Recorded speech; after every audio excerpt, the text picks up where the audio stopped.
Are we trailer talking? All right, yeah, we're trailer talking. Let's go. We haven't trailer talked in a while, but we're doing it right Hell now. yeah. We got 2 this week. We've got Eddie Murphy's Coming to America, the sequel to Coming to America. Not to be confusing at all, but they did throw a 2 in it, like Too Fast and Too Furious. And then we've got The Little Things, Denzel Washington, Rami Malek, and Jared Leto. Serial killer movie set in the 90s. But I guess we can start with Coming to America, since that was more of a teaser, and there's really not too much to talk about with it. But what'd you guys think? I think I'm the only one who hasn't seen the original yet, right? Oh, yeah, you gotta get on that, man. Yeah. I know. I gotta watch it before March when it comes out. It's a good ass movie. You gotta watch it before like January. But I still watch the trailer, and it looks amusing. I mean, it's a lot of Eddie Murphy characters, which is funny. So yeah, I mean, I'm definitely gonna watch it. A lot of those characters are a lot, or maybe all of them. I don't remember. It's been a while since I've seen the movie, but I know a lot of them are from the original, and then they're bringing them back. Like the barber, the barbers. The barbers. Right. Sexual chocolate. Yeah. They got fucking love sexual chocolate. They got I don't know if Arsenio's like frightening looking preacher was in the first one. Yeah, I don't that one I didn't remember. The Rick I hope they James still guy? got McDowell's. That's sexual chocolate, Yeah, dude. okay. Yeah. I like I hope they have McDowell's back in it, because McDowell's was one of my favorite parts of the first one. Because he doesn't have the golden arch, he's got the golden like I forget what it was, the golden humps, the golden arch, I don't know. It's fucking great. Golden humps. Yeah, well, so he's got like a knockoff. You're gonna love this. McDonald's. He's got a knockoff McDonald's, but he doesn't have the golden arches. It's something else. He says something completely different. Yeah, I forgot what it was. And it's called McDowell's. This movie looks genuinely funny.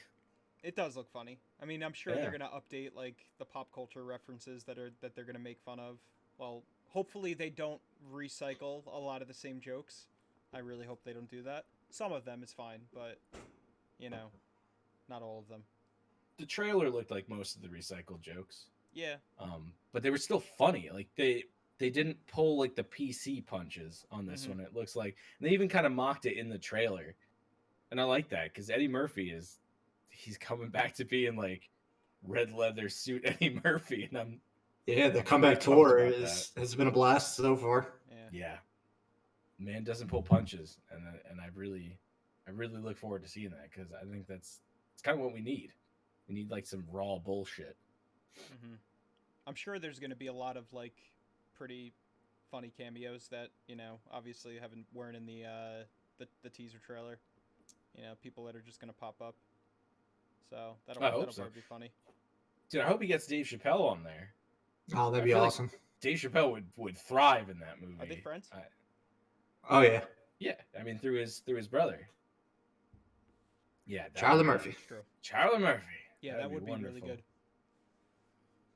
Yeah, Chappelle was on SNL last year when Eddie Murphy hosted. It's like him, Chris Rock, Tracy Morgan, and Keenan were all on stage with him. Tracy Morgan. I forgot about him until I watched The Night Before.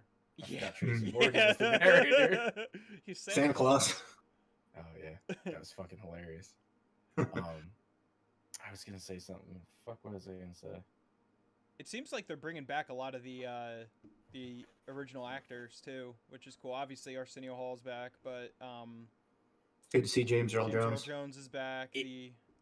That's what I was gonna say, but it's fucking saddens me to see him in a bed dying. Yeah. It's too real. But we also saw him get ran over by a stampede like multiple times in the past 30 years. So, but yes, being in a he was bed a fake is a lot more real. But yeah, it frightens me a little bit. Cause what about The Little Things? What'd you guys think of that one? I got like a 7 vibe from it. Yeah. 7 and Prisoners. It's got like a strong Prisoners vibe to it. Great cast. I mean, Jared Leto being his like weird, crazy acting version of himself again. So, and Denzel's always good.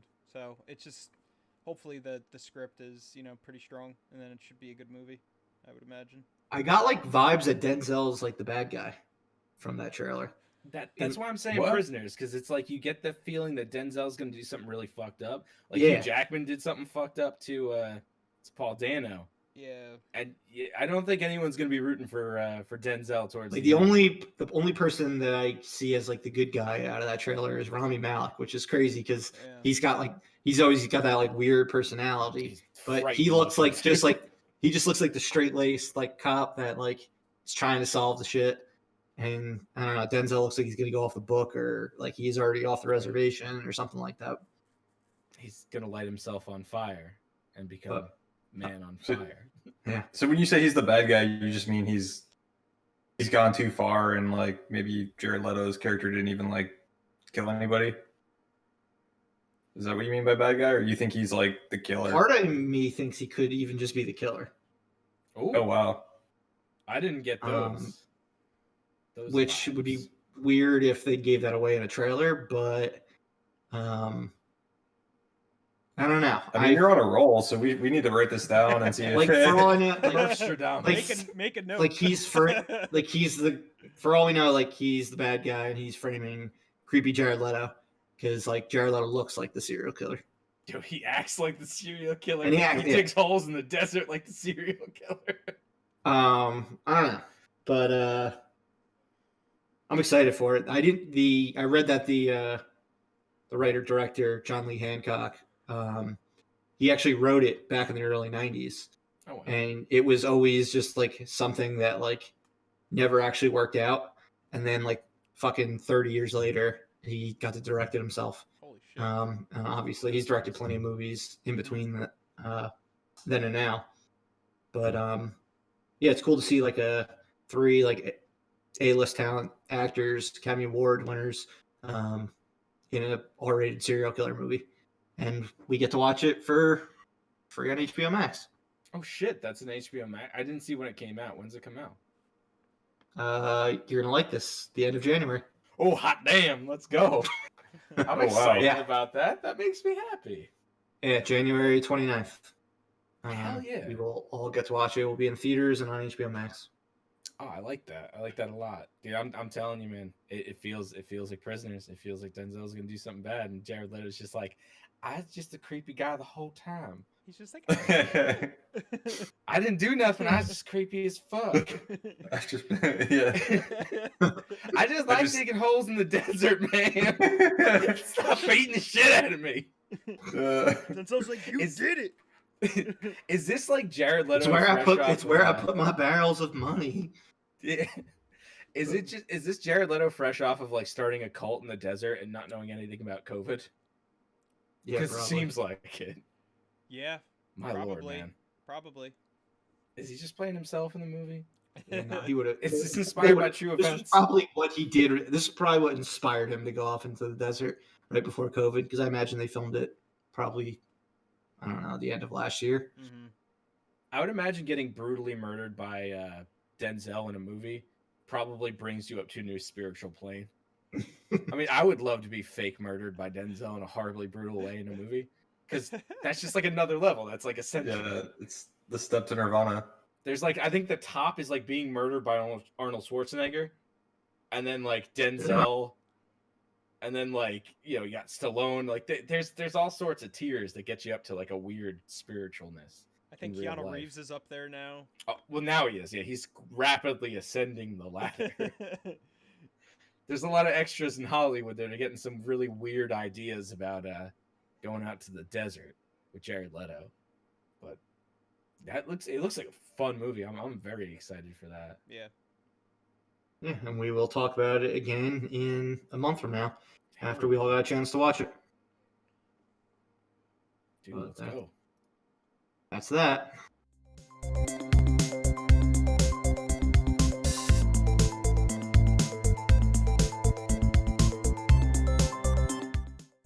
All right, welcome to Live Breathe Film, episode 27. You're here with Corey, Doug, JP, and Murph.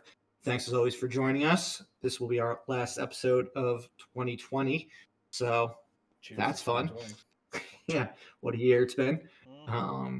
But our main topic today is our airing of grievances for the holiday season and to close out the year. However, before we get to that, let's run through some news and what we watched over this past week. All right, guys. We're going to be talking quite a bit about Wonder Woman 1984 today, but we can start in regards to the news with its box office over opening weekend in America. So last week, believe we predicted it would be between like 15 and 20 million in North America, but that was kind of a scattershot prediction since this has been the weirdest release yet since the pandemic. Well, since the ongoing pandemic and putting movies back into theaters. But since it's been on HBO Max and in theaters simultaneously, this did open with 16.7 million, which did fall within that ballpark what we said. We're pretty much right in the middle. And it was the biggest opening since the pandemic and the biggest opening weekend since Onward back in March. So that's pretty insane that a 16.7 million is our biggest opening in 9 months. But that's where we're at in regards to the North American box office. I'm going to be real for yeah. a second. I almost went and saw it in theaters. Until I realized that you have to have your mask on throughout the entire movie unless you're eating or drinking. And then I decided that's a terrible way to watch this movie. Just buy popcorn and drink. Yeah, I would have to have like several drinks that I drank simultaneously just to justify not wearing a mask while watching it. Because I mean, you can get your arm working out. Just eat one piece of popcorn at a time. Oh my goodness! Back and forth. Think about that. I would never be able to do that. I need to. I'm gonna have to develop like a robotic arm that just feeds me the whole time. It just puts popcorn in my mouth so I can like keep my hands doing other stuff. I gotta drink the water, drink the soda. Yeah, and I really wanted to go see it on the big screen. Yeah, was it the movie or was it just you just wanted no? What's the reason you wanted to go see Wonder Woman in theaters? Oh. Like this was the movie that kind of pushed you. It's a almost taking that plunge. It's a popcorn movie. It's like one of those movies that I want to go see superhero movies on a big screen. I want my eardrums blown out from all the music and stuff. Yeah. And the trailers did a pretty good job of hyping it. I'm more of like, I'd rather go see like a fun movie in theaters where it's like Tenet was like a little too... A thinker. A thinker, and then like a little like Christopher Nolan movies getting a little snobby for me. And like, I'll watch them in my own household where I can like sit and curl up in a ball and like, I don't understand this. And it's okay that I don't understand this. And I don't have everyone in the movie theater staring at me being like, oh, this guy doesn't understand this. He's an idiot. He's a failure. Failure. Yeah, I don't know. It seemed like the movie to watch in theaters because it's like it's cold, it's bleak, and you go to theater, you know. It was the first big comic book movie since New Mutants. Yeah, and big comic book movie, not New Mutants. Yeah, I don't know. I was close to it, and it wasn't like I wasn't like worried to go out. It's just like I don't like being uncomfortable. I don't like the idea of watching a movie wearing a mask. I can just sit in my pajamas and watch it, I guess, at home. But it's getting there. Like, I'm really getting there. It's surprising to me that this movie did so well in the box office when it was available for free for a lot of people at home. Yeah, I was expecting... So many people still don't understand that they have HBO Max, and it's pretty hilarious. Probably. I was expecting people to not go to the movies. I was expecting, to be like almost nothing or more so. Box office. Yeah, I mean, they're saying in a normal normal movie-going environment that it would have opened based on these numbers. They expect that with every theater in the country being open and no restrictions on the amount of people that are allowed to be in theaters, that it would have opened with between 110 and 120 million. The first one open to 100 million. Is this Warner saying that, or is this? No, this is like independent analyst. I love that they have analysts now that determine like non-COVID numbers. I love that. Yeah. Can I do that? Because I can make that up too. Like I can. I mean, Warner Brothers' way would have been great. Warner Brothers' way of saying it was a success was announcing Wonder Woman 3 right after opening weekend. Since that already happened. They say Gal Gadot and Patty Jenkins are returning. Patty Jenkins to direct and write it. No release date. Obviously, Pat Jenkins has a lot on her plate currently with Rogue Squadron, and apparently her and Gal are doing a Cleopatra movie. So God knows when Wonder Woman 3 will actually come out. But this was kind of their way of being like, hey, opening weekend was a success. Don't worry, there will be a third one coming to theaters somewhere down the road. That's good news. Yeah, possibly. I was reading that it was going to be they're billing it as a trilogy, and that's going to be the final movie of the trilogy. Yes, I read that they had always been planned to be a trilogy. Granted, 1 and 2 are as far from a completely different movies. cohesive unit as one could be, seeing that they take place 65 years apart from one another and Hey, there's almost have one completely character different that's the same. tones. Yeah. I guess But because it was the plan all along. Yeah, I love when they announced the third movie and they're always like, "Yeah, that was a planned trilogy." It was planned as soon as all 3 got greenlit. We talked about this last week. It's like the Matrix. Yeah, it was trilogy all along, guys. Yeah. Don't worry about it. Oh shit, this movie made a lot more money than we were expecting. Time to write number 2. I wish we didn't make them fly at the end. Yeah. Speaking of flying, now Wonder Woman flies, but she can't fly in the 2010s. So she falls in style. It seems like she's Buzz Lightyear. Yeah. All right, now fuck it. We'll talk about Wonder Woman later. I'm gonna start getting into some of my nitpicks. Yeah, I'm holding back. But I'm gonna have to get my sword and shield and fight you guys off. She doesn't have that anymore. Just a lasso. Yeah. Well, I do. She left it in the Smithsonian. But DC also announced this week, or Warner Brothers DC also announced this week, that they're looking at releasing up to 6 films per year starting in 2022, 4 of which would be theatrical and 2 of which would go to HBO Max, the smaller movies on HBO Max, the ones with bigger budgets, because they definitely lost a fuck ton of money on Wonder Woman 1984, would be going into theaters. I do believe this entire thing has shown them just how important movie theaters are, which is a good thing, as 4 of us like movies or movie theaters. But do you think that's 6 is too many, or do you think it's fair because they're kind of going in the Marvel route where they're doing a few movies a year in theaters and then a few TV shows a year on Disney Plus? I mean, if they can keep the quality level the same throughout, then yeah, I think that's fine, because it's not like we're getting the same exact story, same exact characters. It's all different sections of the DC universe. So yeah, and they're going all in on like the multiverse type thing.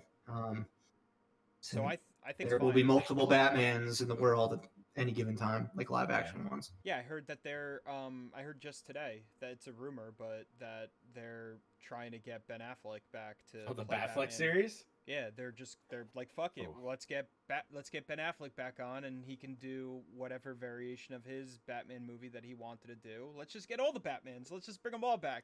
We'll do all different Batman movies. I'm telling you right now, the Batfleck series hole is a dark hole to get into. Don't even. Oh man, I've been down that for a while now. I think they see that fans are willing to. I thought they did. Didn't they just say though? Zack Snyder's Justice League is a one and done. Like that's what it seems. It's a dead end road at this point. But he's back for Flashpoint, so yes. But I think that was more to give him a goodbye, right? Maybe, and then set up the new Batman in the DCU. From what I read, they're talking to him, but again, like it was rumors that I saw that they're trying to figure that out. Yeah, they've been saying they'll do the Slade, the Deathstroke movie in a series on HBO Max with Batfleck and Joe Manganiello, and just let Pattinson be the screen Batman and have him have his own side thing. I'm all about it. I mean, after watching friggin' Titans, I feel like the quality can be there, and even if the quality's not there, more is not a bad thing, because it's gonna appeal to some people. And I think that's awesome. I think in a time where like superhero movies they should have burned out by now, they're kind of still going full force. Take advantage of it, and there'll be something there for everyone. I mean, maybe Marvel is not your thing. You don't like the TV shows they're bringing out. I don't know how you couldn't, but there are probably people that don't. I mean, there are plenty of people that like on the DC subreddits are all about like Batman versus Superman. Yeah. Yeah, and it's kind of good, the whole multiverse thing, because like if this one thing isn't your cup of tea, maybe this other one will be. Yeah, they have to do something Marvel. different. Marvel's kind of like if you don't like one thing, your odds are you're not going to like a lot of the things, because their tone is so similar like across the board. While these look a lot more varied. Like you can get a Joker, fucking Joaquin Phoenix R-rated gritty crime movie, and then you can get Shazam, the gods of like exactly. You can get a kid like Shazam movie. It's a dark movie for a which kids does have a lot of murdering for a kids movie. So or much you can murdering. get the gods of like Batman or Batman versus Superman, like that type of whole experience. Yeah. So I like there is like something for everyone. They chose a really poor strategy, starting off with make the Justice League and then branch off from there. Because even like you said with the Wonder Woman stuff, then it's like, well, why couldn't she fucking do that in the one movie? Well, because we didn't think of it yet, which I get. And in a movie cinematic universe, fine, whatever. But that's a good way to take it. Is like, you know what? We're just gonna branch off and do multiple universes, and we'll have this one here, this one there. This one's an HBO limited series, and this one's an HBO Max direct to your home. This one goes out in theaters. I think it's a cool idea. It's definitely trailblazing in terms of release type stuff. Will it work? I have no fucking idea. It's a way also for them to bring back old versions of characters. Like if they, like let's say they wanted to do another like Michael Keaton Batman movie, which most likely they won't. But if they wanted to, if this whole thing works, they could do a Michael Keaton Batman thing and just throw it on streaming. Batman Beyond or whatever. I think they're just trying to throw different ideas. And I mean, that's how you do Batman in the DCEU moving forward. If you're gonna have Michael Keaton in Flashpoint, definitely Batman Beyond. You Damian Wayne it, and there you go. Pattinson's its own thing, its own universe. It's Earth 2 or whatever, and Earth 1 has Batman Beyond as the way of doing Batman with the rest of the Justice League. You have to keep them apart, and you have to like promise yourself you're never going to do Crisis of Infinite Earths where you bring them together. Even though I would love to see that. But it's going to happen eventually. Work. That's the problem, though, is it wouldn't work because they're going to set different tones. Like you got the R-rated Joker, you got Pattinson Batman, which really looks like it might be R-rated at some point. The more I think about it, the more I read, they're talking like maybe they might R-rate this Batman. Yeah, which wouldn't surprise me at all. With Joker, it would be it'll make a billion. I mean, there is a pandemic, so I can't predict anything. Will make $1 billion now, but it's coming out in 2022. I mean, yeah, but we still don't know how quickly people, like older people, will be comfortable doing things. Like, I don't know. By the end of 2022, I think things will be back to normal completely. I'll spend like $10,000 watching it if it's that good. I mean, I won't because I don't have that money, but I will line up and I will watch it the most I've ever seen a movie in my life. People obviously want to go to movie theaters, so it will make a fuck ton of money. And Batman will make money no matter how bad the quality is or how good the quality is. We've seen it over our entire lives. Yeah. So they can do R-rated and it will make a shit ton of money. Joker proved it. The Batman can do it as well. Yeah. I think it's cool. I think they'll have their niches for people. Mm-hmm. Yeah, make a Adam West Batman movie too. Just do that. Like do a kid-friendly Batman movie. I mean, going back to like the amount of, I mean, it's 4 theatrical movies. I mean, what do we typically get with Marvel? It was like 2 movies a year, 2 to 3 for the most part. I don't know. 4 seems like a lot. I find it interesting that they went 4 theatrical and 2. They were Marvel was about to be getting into 4 a year, and then this all happened. Okay. Like basically Yeah. 1.25. As I mean, long do you as they have think- good ideas? And they did say up to. Like it's not like every year That's it's true. guaranteed to have 4. Handcuffing yourself to like 4 movies is horrifying. Mm-hmm. Yeah. Yeah, especially like starting in 2022, Yeah, which isn't that far away. especially not when at Matt all. Reeves is wearing a bubble suit and screaming at Robert Pattinson all the time, making him take 150 takes.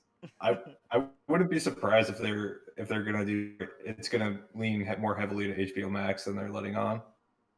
But That'd we'll be see. cool though. It could. right? I mean, right now DC has for 2022 the Batman, the Flash, and Aquaman 2. But we've talked about the fact that Aquaman 2 is not going to come out No. in I'd be December of shocked if Flash 2022 did. because of Avatar 2. Maybe they'll move it up to November, pending whatever is coming out that month. But oh wait, no, The Flash is coming out in November. So yes, there will not be 3 DC movies coming out in 2022 in theaters, in my opinion. But 2023 would probably be the more realistic year for them to go kind of all out. But we'll see. Do you think they push the Batman filming schedule into like 2022, or at least into late 2021? Do you think there's any chance that they bump that back up into 2021? If say like the beginning of 2021, Gotcha. everything goes smoothly, people are going to the movies. Do you think they go? Whoop, Probably put it not, back just up there? because there's so much coming out in 2021. Just asking for a friend. Just asking. Yeah, there's so many pieces It's fine. moving at this point, especially with things that have gotten pushed back, and I doubt it. Oh yeah. No, And I think they're Unfortunately. also they wouldn't want to drop this one on HBO Max. oh, fuck no. Like Well, I mean, that's they're gonna make not more gonna- money than any of the movies coming out in 2001. Yeah. but they could Pandemic just or be no. like, we moved this up. Fuck you. We're not putting it on HBO Max. Yeah, I mean, God, People who be like, knows? Thank you so much. Who knows if the HBO Max thing is even gonna last all of It 2021? might not. I don't It might not. I mean, I don't think anyone locks into a yearly subscription, so they could cancel it. Like, if they want to just stop it at 6 months, people can't legitimately complain because they could be like, "All right, just cancel your subscription." I mean, No, you I- save money if you buy it for People will complain, but Yeah. People love complaining. I'm still Yeah. not convinced. I don't think Dune's coming out on HBO Max. I'm a yeah, Doug. I don't believe I'm a Dune Doug, will yeah. be either. Fuck No no. way. Oh, No on way. Christmas, I asked my dad about Dune and my brother. My brother doesn't understand Dune, even though he's seen the old movie. My dad, not hyped about the new Dune movie. No, And Is my he like- dad has read all He's the a Dune books. guy? But my dad is a humongous Dune guy. He was like, I heard that Why? from. it From a looks bunch too he's not like, a big. it looks generic. He's not a fan of Shyamalan. He's like, it looks generic as not- shit. Is He this doesn't like Shyamalan? Timothy Chalamet. Oh, I No, thought you said Timothy Shyamalan. Chalamet. I was like, he said it's like, Shyamalan stay the too. fuck away from that movie. Like M Night is involved. Abandon ship. Take all your spice and throw it out the fucking window. No Shyamalan spice. He thinks it looks a little too generic. Honestly, Huh. Yeah, my I dad's don't- like a huge sci-fi nerd, so It I don't definitely know. doesn't look as weird as the original. The original No. is weird as fuck. It's awesome, Yeah. but it's really weird. yeah, I got to show you his Dune books. They're like worn to hell. Man's read that series so many times. It's actually frightening. Well, we'll see what he thinks when like the next trailer drops at some point in the We can next get him on. 6 I'll months. film his reaction. Oh God, It won't be good. It won't would just be bad. It won't be good. It It'll would just him be going, stone faced the entire time. Yeah, it's my whole life. All right, and then Warner Brothers, just to show the film exhibitors that they have not completely given up on theatrical moviegoing, they did announce 3 films coming out in 2023, theaters only. Furiosa coming out in June of 2023. Coyote versus Acme, so a Looney Is Tunes that a movie. courtroom drama? Yes, it's like 12 Angry Men, but with Looney Tunes coming out in July of 2023. and a new version of The Color Purple. It's like an adaptation of the musical coming out in December of 2023. So I guess that'll be an awards type player. But Yay. then they also announced that Judas and the Black Messiah will be coming out in theaters and on HBO Max on February 12th this year. What that is. That's one with Daniel Kaluuya and Jesse Plemons. We talked about it maybe, I don't know, 5 months ago, maybe when the trailer dropped for a little bit. But it looked dope. And it looks like it's going to be like an awards player type movie. Jesse Plemons. Yeah. But, I mean, other than like Furious is the big announcement that actually has a date. I don't think too many people are going to be getting hyped about the Coyote versus Acme release date. But I'm sure it'll make a decent amount of money. I bet kids will love it. Yeah. And it's good to see them actually utilizing Looney Tunes. Yeah. If I had kids, I'd be all about that. I mean, Roadrunner and the Coyote was like such a great. Some of the funniest stuff. Series. Yeah. And then they got Space Jam this summer. Oh, right. So LeBron. Yeah. Are we ever going to see a trailer for that? Probably the Super Bowl. It would be my guess. Yeah, that'd be smart. Yeah, I mean, since they didn't drop it on Christmas, that would be so then the latest it would be All-Star Weekend, which is I believe the week after. Well, it's later this year because the season started later. So it's probably in like March. I was gonna say, is basketball even going right now? Yeah, it started last week. Okay. Yeah. Christmas Day would have been the day to do it, since that's when they have that's like their big day, right? Their big day outside of All-Star Weekend and playoffs, but they didn't. Got that Boss Baby though. I mean, yeah. I was gonna say, thank you for bringing up the Boss Baby, family business. Why? But they made a TV show. It's a good point. Why would we talk about this? Isn't that Alec Baldwin? Didn't he do the voice? Yes, I believe Alec Baldwin is the Boss Baby. Because they made a TV show. Because they did. They could probably just get. Oh my God, yes! And I had to sit and watch it once. It's why were you? I was at someone's house and they had a baby, and they're like, "Let's watch the Boss Baby." You're like, no. I'm sorry. It's like I can't say anything about this. And yes. We have like one living room. Alec Baldwin is still the Boss Baby. That's good. It's good to know. It's integrity. But why we're bringing this up is to show that this was supposed to come out in March 26th. It has been pushed back to September 17th. So this is basically saying, again, Universal was more on point than anyone last year with pushing their stuff back like far in advance because they knew the movies wouldn't make money in theaters. Reading the tea leaves. So they're basically saying Q1 is canceled. And it's looking like Easter weekend will be like the official comeback for big movies. That makes where sense. they start coming consistently. No Time to Die is that movie on Easter weekend. Right now. I will say, if there's not like the mask mandate where you have to sit in a movie theater wearing it, I will go see No Time to Die in a movie theater. I'd like to see No Time to Die in theaters. I would totally go. I mean, prior to I hope they market it as an Easter movie. On my head if I have to. Just wear the bubble suit, right? JP.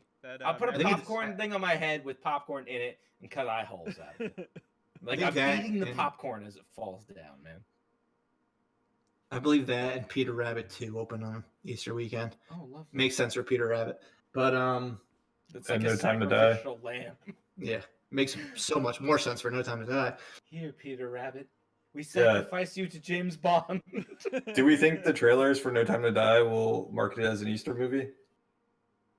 Yeah, Daniel Craig's holding like colored eggs. Just like their buddy or something. Billie Eilish does like a new version, like an Easter themed theme song. It'll be like what was the last one that came out where he had the Day of the Dead shit on, but he's just wearing bunny ears as he's walking through a crowd. Everyone's got bunny hats on, they're holding eggs, and he's just like bald, hippity hoppity James Bond. Yeah, but like Q1 really has nothing in January and February. That's fine. For that's when March- crappy movies come out. Yeah, like a lot of the big ones that are coming out are like the HBO Max movies. Mhm. But March, as of now, has The Kingsman and Morbius. Oh, And fuck, then- that's still coming out. Yeah, I forgot Yeah, about Morbius. those are right now the only 2 theatrical only movies that are supposed to make money in the next 3 months. Mhm. Disney has their animated one, but it's also coming out on Disney Plus in March. And then Warner Brothers has a bunch of stuff, but again, all that stuff goes to HBO Max as well. So you can't look at that like as a normal release. Mhm. So I don't know if Morbius is going to get pushed back or if The Kingsman is going to get pushed back again. They certainly could, but hopefully March, those will be the test cases in March. And then come April, No Time to Die comes out, makes gangbuster money, and then everything Almost just right with goes the world. smoothly from that point on. If that doesn't happen, I think we're going to be looking at Black Widow in May being like the big first movie. I feel like Black Widow is going to share the same fate as Wonder Woman. It's just been pushed back so far. Yeah, I don't know. it has been. But It's sad. Sad to see. I don't see. Yeah, it April- is. I don't see April being or March being, a kickoff point. I think it's. I think April, March is fair. That's 3 months into the year. That gives you enough time for things to normalize. Yeah, I mean, you're going to have the surge drop naturally post holiday stuff. I mean, it's really more. You're going to have based on vaccines get distributed a lot more. Welcome to the Live Breathe So- Medicine podcast. Yeah, none of us are fucking We're all certified remotely doctors. Live, breathe, Doctors. health. Live, breathe, health. Live, breathe, health for your health. None of us can even say we have like a doctor and can say you can call us doctor. I have a biology degree. That's debatable. We do. Doug's a lawyer. Doug's our It's resident called a- lawyer. It's a Juris Doctor, so There you go. maybe you guys should start calling me Doctor. You can. Dr. Doug. I have a master's in nothing related to medical stuff, but clearly we were highly educated people here that could make very broad predictions about the state of coronavirus. I drink a In lot of North tea. America. I read the leaves. You know, We should probably stick to movies. I don't know. probably. Just wear masks and shit so we can Murph's go on a back to the roll, movies. so I would trust him. I mean, he. Don't trust my predictions with this shit. Murph is I thought we would be back to normal already. Cobra Kai. That's what I'm saying. I mean, he's on Exactly. a roll, just broad strokes. But speaking of No Time to Die, MGM's looking to sell their entire library, both past and upcoming, which would include James Bond, of course. Do you guys think that's actually going to happen? Who do you think would spend the money? Because I imagine it would be a good amount of money in order to get this. And do you think this will somehow affect the release of No Time to Die? I have no input on this, but I just fucking hope not. Because I want to see more well-produced James Bond movies. Yeah. I know you guys probably have better input on this, man. Please, no. The one, and I mentioned this to you guys before, the one that I am like really worried about happening is Tencent picking up China. because they have the money. They're definitely, especially their film arm, they're trying to broaden. So I would not be surprised if they're involved in any type of negotiations trying to buy MGM. I really hope it doesn't happen, but because I mean it's gonna be a shit ton of money, like all those properties, everything that MGM has. So I don't even know if does Netflix have the capital to do that? I don't even know if they do. I'm sure they do, or they just raise They fees an think extra they do. dollar in there. Help support our buyout of MGM. Your Netflix is now $17. I mean, I'm sure Netflix can afford it. Netflix came to mind other than Tencent and Apple. I could see Apple doing it because they just have so much fucking money and they're also trying to expand. yeah. So, but I mean, I hope Yeah. it doesn't happen. I don't want it to happen. You know, I want MGM is the classic. I mean, they've been around Yeah, for fucking forever. I want it, if it has to sell, I want it to sell to one of the Hollywood studios, since it is one of the original big Hollywood studios. I don't think they have. I mean, the the one money that to came- do it. watching Mank is, it's kind of like, after watching Mank, I was like, I really don't want MGM to go, even though everyone Yeah. involved in MGM and Mank is a complete piece of shit. But But still, but still, you know, it's the cornerstone of Hollywood since Yeah. the 1930s and beyond. If it the hurts rumors, like fuck to see. if the rumors were true that like they're shopping around Bond for 600 million. I mean, can you imagine how much the entire library, all of the assets, everything would cost? It's fucking probably billions of dollars. I would Well, how imagine. much did unless Fo- no how one's much gonna did pay it. Fox go to Disney for? Does anyone? Wasn't it 1 point Does anyone something know? billion? It was a like that? billion. It had to Yeah, it was been. at least a billion. It had to been way more than that, wasn't? No, was- Lucasfilm was six. Lucasfilm was $6 billion. Yeah. Oh, Um, it's a lot of money. I feel like it was like 12 billion. 71. I guess Fox has- 71.3 billion. Okay. Holy I've got shit. 52.4.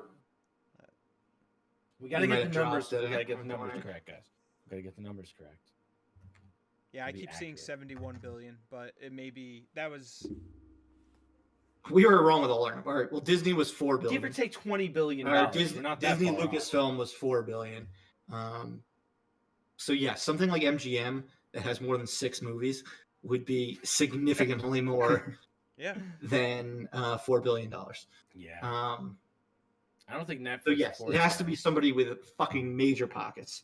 Of the 71 traditional. Disney. Yeah, it looks Yeah. like Fourier's numbers the right one, 71.3. 71.3. Yeah. Okay. This isn't Fox. It would be significantly less than Fox. Yeah. Maybe half the amount, because they're not getting the TV stuff that they're getting, like with the FX and all that. Right. Let's We're say looking like 20 30 bill. billion. Yeah, probably 20 to around. 30. Yeah, probably like $30 billion. A measly Um, $30 billion. Yeah. The chump only change. of the traditional studios, the one that came to my mind was Universal. I feel like they They would. got that fast money, dude. Do they Yeah, have got that kind this- of money though? Oh yeah, Yeah, they got that fast money. Yeah, dude. they've got Yeah, the I guess money. that's true. they're like the big three. They can they have the money. Disney wouldn't be able to. They would definitely say it's a monopoly at that point. Yeah. Yeah, Disney's going to be precluded. and the Yeah. deal would never be allowed to go through. Yeah, it would be blocked. Fox was already questionable. Barely squeaked through, yeah. Sony? So Sony. I don't think Sony would do it because they're not as big as they should necessarily be right now. And MGM really doesn't, like, it's got a big library, but outside of James Bond, like we've talked about, like that's their only guaranteed winner. Yeah. And Sony's But I like think kinda- Universal's already doing business with Bond. Like they're putting out No Time to Die internationally. I think Bond would be. They can market that perfectly because they do a great job with Fast and Furious. So I don't know. They That seem like makes the one. sense. They're an old school studio. They're the one that makes the most sense to me. Yeah. But I do agree that someone like Tencent, who has a fucking massive global footprint and just No. getting into more and more industries, could throw down, along with potentially a streamer. Like we obviously know Apple has the money if Mhm. they wanted to. Netflix has the money. I'm sure they think would Netflix love has to own $30 Bond. billion to dump. Yeah, I'm sure. And They it, can't even it's kind of afford like the new season 3 kids. of like a television show. Yeah, they It's they kinda- cancel everything. They're like, Yeah, all of a sudden, like they buy them, and then the next week they just cancel like all of the shows that have like a season 2. Maybe that's what they've been building up for. Maybe they're like, since we cancel every season 3, we've saved up enough money to buy all of MGM. and then also raise subscriptions another $1, and then they're good. You know what? Hear me out here. Universal buys them. Toretto. Bond. Crossover. Like a Hobbs and Shaw, but Toretto I would Bond. fucking hate seeing that so much. Dom and Bond. Tom and Bond. No, thank you. I love Fast and Furious, but no, thank you. No. That would be bad. But yeah, I mean, there's potential people. For all we know, they're putting feelers out. They don't get what they want, and they figure out a way to live another day, just like James Bond. I think they're probably going to get bought. I'm All right. putting on my Murph hat and making some like 50-50 bold predictions. So by the Yeah, end I of think they're 2021, probably done.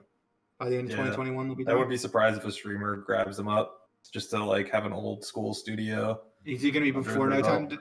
before No Time to Die's release or after? I think it'll be before. After Oh, Okay. after? like After. acquisition takes place, I would say Yeah. after.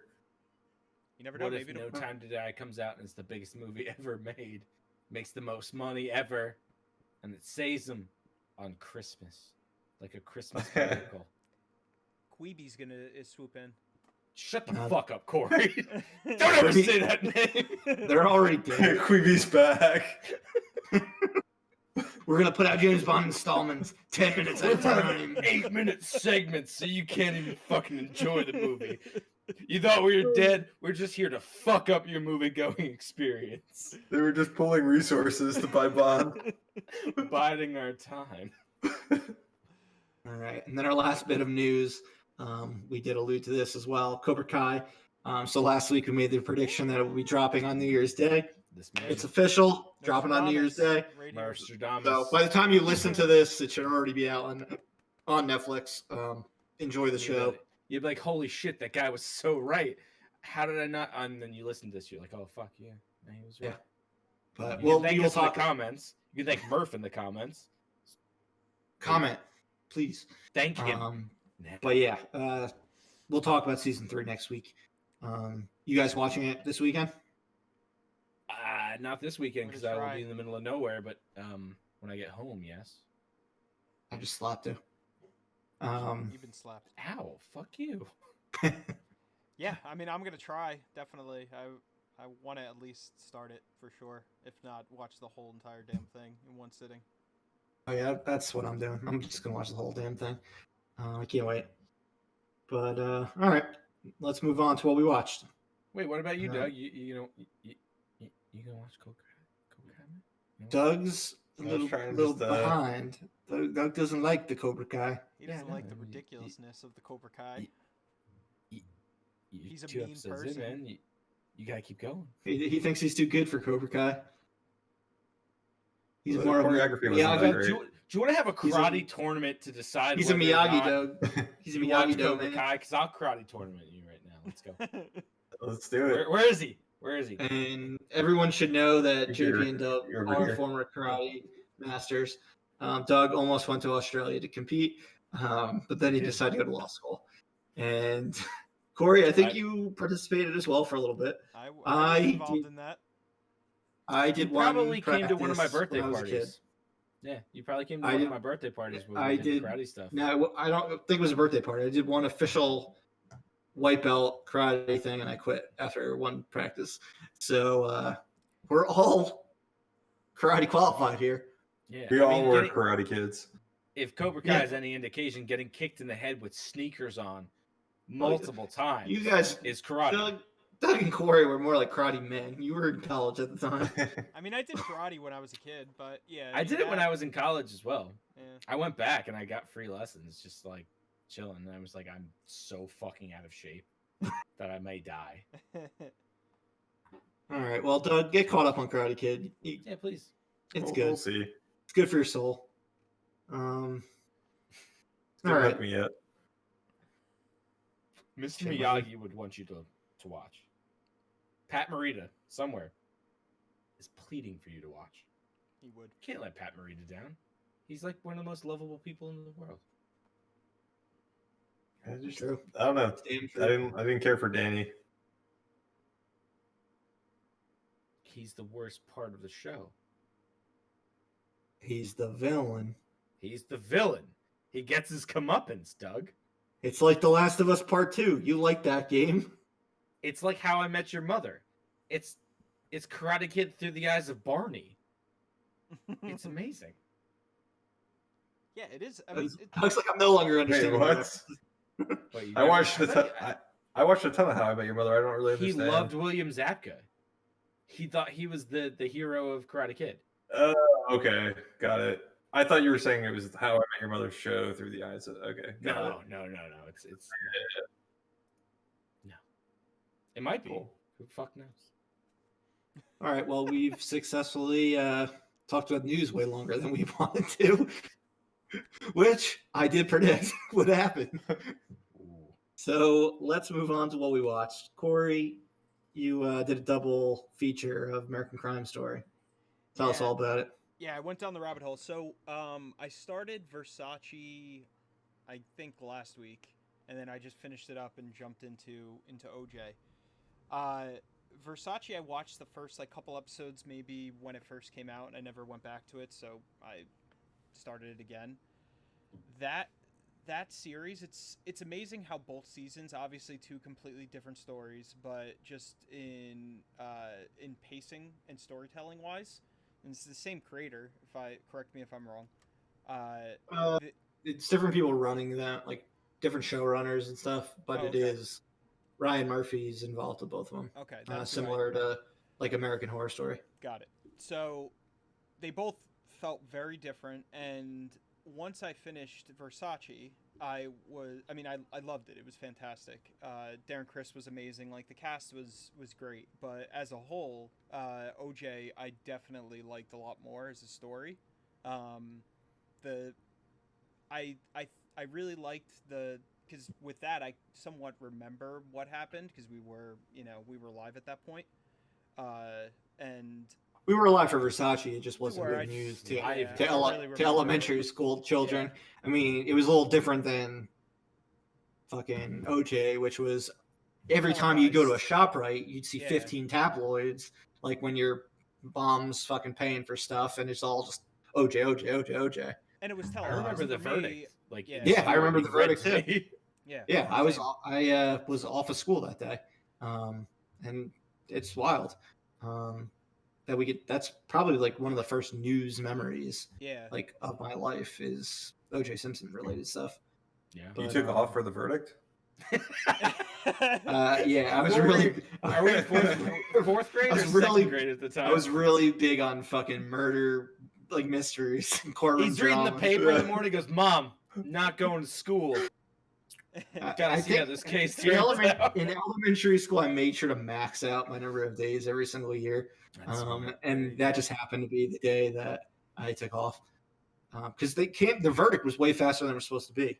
Like, it wasn't supposed to come almost immediately. Yeah, they were surprised. So that was just like happenstance that I happened to be home. We were probably in, what year was it? 96? I think we were in like second grade or something like that. Second or third grade. Yeah, I mean that whole, I guess that's why like I kind of with OJ, because I remember a lot of it because I remember it was always on TV, and growing up that white Bronco. Yeah, I remember the chase. I remember seeing it on TV. So, seeing how the whole circus like unfolded from the beginning was interesting. I definitely I didn't like the lens that they portrayed it in. Like, it was very one-sided. It was, very much geared towards, sympathizing OJ and, this and that. So it made me really think about, like, I'm like, oh, I want to watch, documentaries now and just go down the rabbit hole and see, like, the other side and just through another lens and kind of form my own opinion. But as a whole, the performances in OJ were, like, unbelievable. Every single person in that season was incredible. Especially call out to Courtney B. Vance, who played Cochran. I mean, he was insane. I couldn't believe how close like he was emulating him. Because again, like I remember seeing him on TV when we were kids. Sarah Paulson was really good. Cuba Gooding Jr. was great. Everyone. Schwimmer. Yeah, David Schwimmer, who I haven't seen in anything. I like David Schwimmer. He was He was killer. good in that. Yeah, he was awesome. Of like the non-main characters, he like kind of shined the most. Yeah. Yeah. Travolta, which was ridiculous. Travolta was my favorite performance just because of how fucking outlandish he Yeah. was. He's so With hammy. the teeth and everything. He ran. I With think that. so I think Doug checked out because of John Travolta. Really? I Yeah, checked in and because of him. I couldn't buy Cuba Gooding Jr. as OJ. He's just like size wise, just like not Yeah, OJ. but he was good though. He was Like, good. Yeah, played his a good performance was character, fine. But he He didn't just, look like like- OJ. Yeah, when I think of OJ, like it's not Cuba Gooding Jr. was my Yeah, but my what about prime. John Like, Travolta? But John Travolta was the one that really turned you off, right? yeah, I mean that between the two of them, He was. I think He yeah, was John so good. He Travolta was was such a- really That's such an asshole. Yeah. Yeah, Cuba definitely doesn't look like a man that could, murder his ex-wife and Mhm. love her. Like, but like Yeah, I he mean did, that was the one thing where I just felt like throughout the 10 episodes, I felt like I was caring a lot more than I was expecting for Cuba's version of OJ, and that was just it was weird for me. But as a whole, I really enjoyed it. Whereas with Versace, that was like that season was a roller coaster of emotions. I never had so much anxiety in a season of television in my entire life. I remember the first time I watched the first 4 episodes, and after episode 4 I stopped watching it because I was so anxious after that 4th episode that I stopped. I was like, I'm going to take a break, and I never went back. But it was just very different in tone. But I enjoyed it. Darren Versace Criss felt was like great on that. Yeah, he was unbelievable. Wasn't he from Versace Glee? felt like Tiger King. Just how fucking Just how absurd outlandish the it story It is. was. Yeah. I couldn't finish it. It was just so fucking ridiculous. And And I was like, what's crazy is like a lot of that. I mean, that it was obviously it was a kind of like stretched out a bit in terms of story, but a lot. I mean, all of that happened. Like it's insane. I mean, they do a really Truth. good job. Stranger than fiction sometimes. Yeah. and yeah, That was a especially good in the case world of of it. fashion. But as a Yeah. whole, they do a great job, like taking those crimes and those snippets of like crazy things that have happened in our history and recent history, and making like a 10 episode series about it. I mean, it was great. Both the pacing, it was awesome. Just Versace with the going back and forth in time was a little jarring, but I really enjoyed it. I mean, I spent like the entire weekend friggin' watching these 2 shows, so I'm excited for season 3. Is that what are they doing for season 3? Bill Clinton impeachment. Impeachment. Oh, Yeah. I don't really give a fucking shit about that, but It's got a really good cast. does it? Um, Who's playing? yeah. Who's playing old Clinton? Clive Owen. Clive Owen. Yeah. I like that. I love their Uh, castings. Beanie Feldstein is playing Monica? Monica. She's a great. That's perfect. I love it. I didn't know that. I was love pretty it. funny. I That's love like it. perfect fucking casting. I fucking love it. Sarah Paulson's in it as Yeah. well. Yeah, isn't she playing Linda Got- Tripp? Was she in Yeah. Versace? Yeah. No. No, she was. She only wasn't in OJ. Versace. I liked her in the. So I like the OJ one much better. I could not finish Versace. I just after It was so some much shit- different and Yeah. just so much more brutal than OJ was. Yeah. the Because one OJ just was dealt with so everything. good. OJ just dealt with everything after the murders, Mhm. while Versace dealt with all the murders. Yeah. Yeah, And I didn't mind the Shows murder different in stuff. It tone. was just like so all over the place. Yeah. and Mm. crazy. And Yeah, OJ the was way they like that told the story procedural with going drama. back in time. Yeah, exactly. But I like Sarah Paulson's like romance story with forget what because he's a fucking Christopher character Darden. now. Yeah. Christopher Darden. Sterling Brown, right? Yeah. Is that his name? Sterling K. Brown was Sterling K. amazing. Brown. Yeah, he was The best incredible. part of that, and I fucking hated Paulson in the show just because I hated her character Mhm. so much. Which is But- how a lot of people felt in the 90s. Yeah. So, about fucking I can't think of her name right now. Come on, you took off from school to watch this. Come on, you got this. I know, I'm a fucking asshole. No, I mean it was just such a great story, and yeah, like Versace was just so weird that we stopped. We watched it as it was going on TV, and then at some point we just were like, Yeah, it's we a, like the it's- OJ one, but this one's like, all right, we're it's, gone now. It's a tough one to watch, and for a lot of different reasons. Yeah, I mean, Darren it's a Criss great was, series though. Darren Criss was incredible, but like, Yeah. his performance was so. Oh, the acting unsettling. was fantastic. Yeah. You can't argue with that. Is it the same? It's the same horror story people that are doing American Crime Story, right? Yeah. Hopefully But they this base doesn't- each season like off a book in relation to the crime. That's good. So like that's how every story ends up feeling as different as it does, and they have different actual showrunners like for each one. That's good. Because as which big as a wimp plays as a I major am, part. I love American Horror Story. I love the first 2-3 seasons of it, Mhm. and Still then need it to just check it out. fucking fell off Yeah. a goddamn cliff. That's what happened with me too. Yeah, the I think first season of Coven's the American last Horror one I Story- saw. Yeah. Did you see First Coven? season? No, I haven't seen it. I think was Coven the second one or the third one? I don't know. I think it was the It was- third one. And Might have been the third one. I checked out at Coven. The first one Mhm. was Yeah, one of the first one's greatest TV great. shows I ever watched. Yeah, Hmm. Haunted House. And these are on Netflix, Corey. Oh wow! Yeah. I don't have Yeah. to scour my DVR anymore. Yeah, they're on. I don't know how long they've been on there for, but that's where I watch them. They're on there.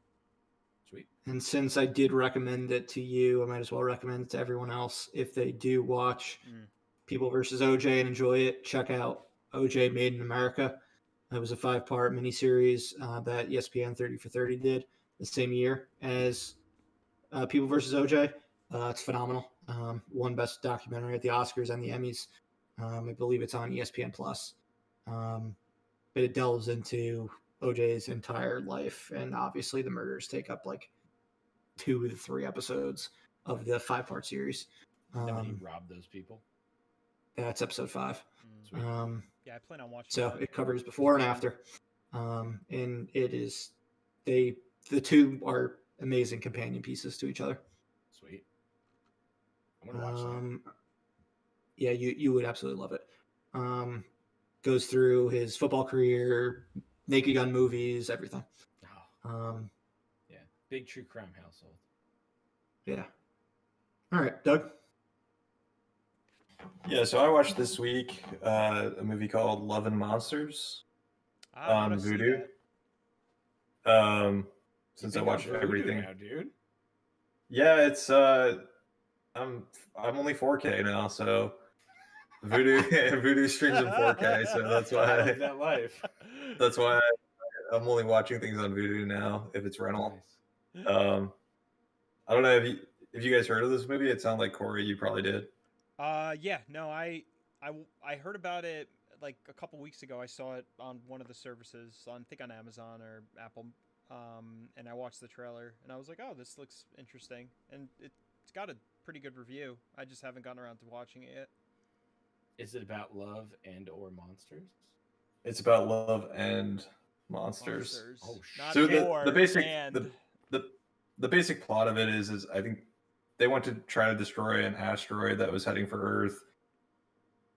Pieces of the asteroid fall down to the planet and somehow mutate the amphibians and the bugs on the planet and just make them oversized and monstrous. And so humans, for whatever reason, couldn't defeat these things, and so they all like kind of move underground and into like shelters. Okay. I mean, it's this guy had the main character had a relationship with this girl. They were like 18 or whatever, and then they got separated because of this whole disaster. And like 5 years have passed, and he now got in touch with her, and she's like 70 miles away or something. And so he decides that, and this is all in the trailer, he decides that he's gonna like venture out of his bunker and go 70 miles to try to get this girl that he had a relationship with 5 years ago. Doesn't really like tell her that he's going, but just decides to go off and find her. And so you're kind of journeying along with him, It's a his live-action adventures. movie. Yeah, Okay. it's a live action movie. CGI's serviceable. Would it be better if it wasn't in 4K? Maybe I ruined it by watching it in 4K. It was enjoyable. I think for a movie that has monsters in the title, I wanted like more monsters and just like crazier monsters. But Less there's More monsters. Yeah, I mean, there was a good amount of monsters in it. I just wanted more, and I wanted like more outrageous monsters. I just wanted them to go crazy. But it was fine. It's an enjoyable movie. I don't know. Maybe I'd wait till it came out on Netflix or one of those services instead of paying the money to rent it. But options are kind of low right now. So if you're really looking to get some love and/or monsters in your life, then this may be for you. But acting was fine. I don't really have any complaints about the movie. It just wasn't amazing. It was fine. I got the love. I got the monsters. Was there comedy? Was it funny? There's a little bit of comedy. It wasn't as funny as I thought it was gonna be either. What's that? It's a little bit like Zombieland. Yeah, it very much felt like a Zombieland type movie, but I would say Zombieland's a better movie. Rooker's in it. That's nice. How's he in that? Yeah, I forgot to mention. Yeah, he's in it. He's good in his part that he's in there. Cool. Trying to think if there's anyone else that was memorable, but yeah, Rooker's probably the main guy that shows up. Sweet. It looks like a cool movie. I mean, all the posters and stuff for it look really awesome. The colors are vibrant, and it looks like a pretty neat movie. Yeah, it's definitely worth checking out. Just nothing like mind blowing. Yeah. Yeah, I mean, if it's like a Zombieland type deal and there's monsters instead of zombies, I'm about it. Popcorn flick. Yeah, I mean, I think that's probably a good description of it, is Zombieland, but like monster genre. Awesome. Yeah, I'll check it out. Cool. Sweet. About you, JP, what'd you watch? I didn't watch a whole lot. I watched I'm not gonna switch it up on you, but I did watch The Night Before, right before Christmas. Oh. I wanted to. Yeah, and it was the first time I've seen it since theaters. Me and you and Corey both watched it. Yeah, I actually watched it. Sat down and watched it. I actually watched it twice. It's fucking great. Love that movie.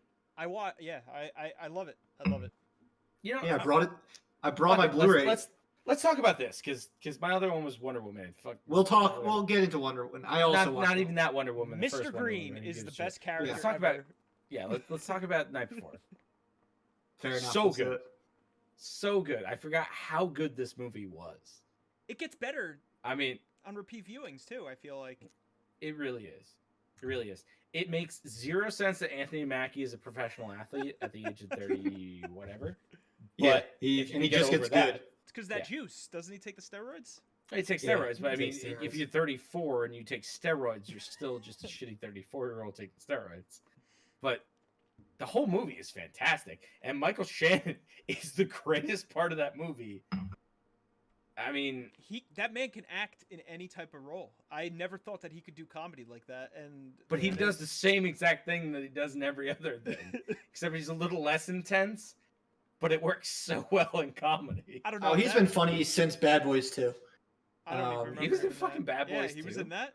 Yeah, he was one of the KKK guys who gets locked in the trunk and they drive him around town and in their chases, and he's funny in it. With Dan Marino? Yeah, like that part. Yeah. It's been a while. Yeah. Dude, Michael Shannon's he's got a lot of range, but like obviously like the crazy dramatic, like intense. Him screaming at you roles are great. He's very intense, but he works well in a comedy. And just all the little calls they have when he's like, tell your friend that, I'll be seeing him later. And then you see him later. My wife had seen bits and pieces of this, but when she was putting the movie together, she's like, this is actually a really fucking good movie. Yeah, it was well done. Oh my God. And I will say that I would kill to go to a party on the same level as the Nutcracker Ball. The best party in the city. It's the best party. It's the best party that I could ever go to in my life. If we ever found a party where we had to secretly get in at some random shop on a corner, my life would probably be complete at that. That is like the ultimate speakeasy. It's so cool. It makes me wonder pre-COVID if like anything, maybe not that elaborate, but possibly existed.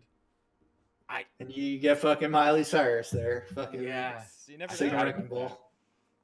I was like screaming when that happened. It's such a good movie. It's just so good. Like all the actors are there. Like Anthony Mackie does a great job. Seth Rogen does a great job. Joseph Gordon-Levitt does a great job. Like, and Great cameos. Who's the woman from Workaholics that was in it? Jillian Bell. Jillian Bell is. I think that was like the last movie that she was in that I can remember. She was just in a Disney Plus Christmas movie. Was she? Yeah.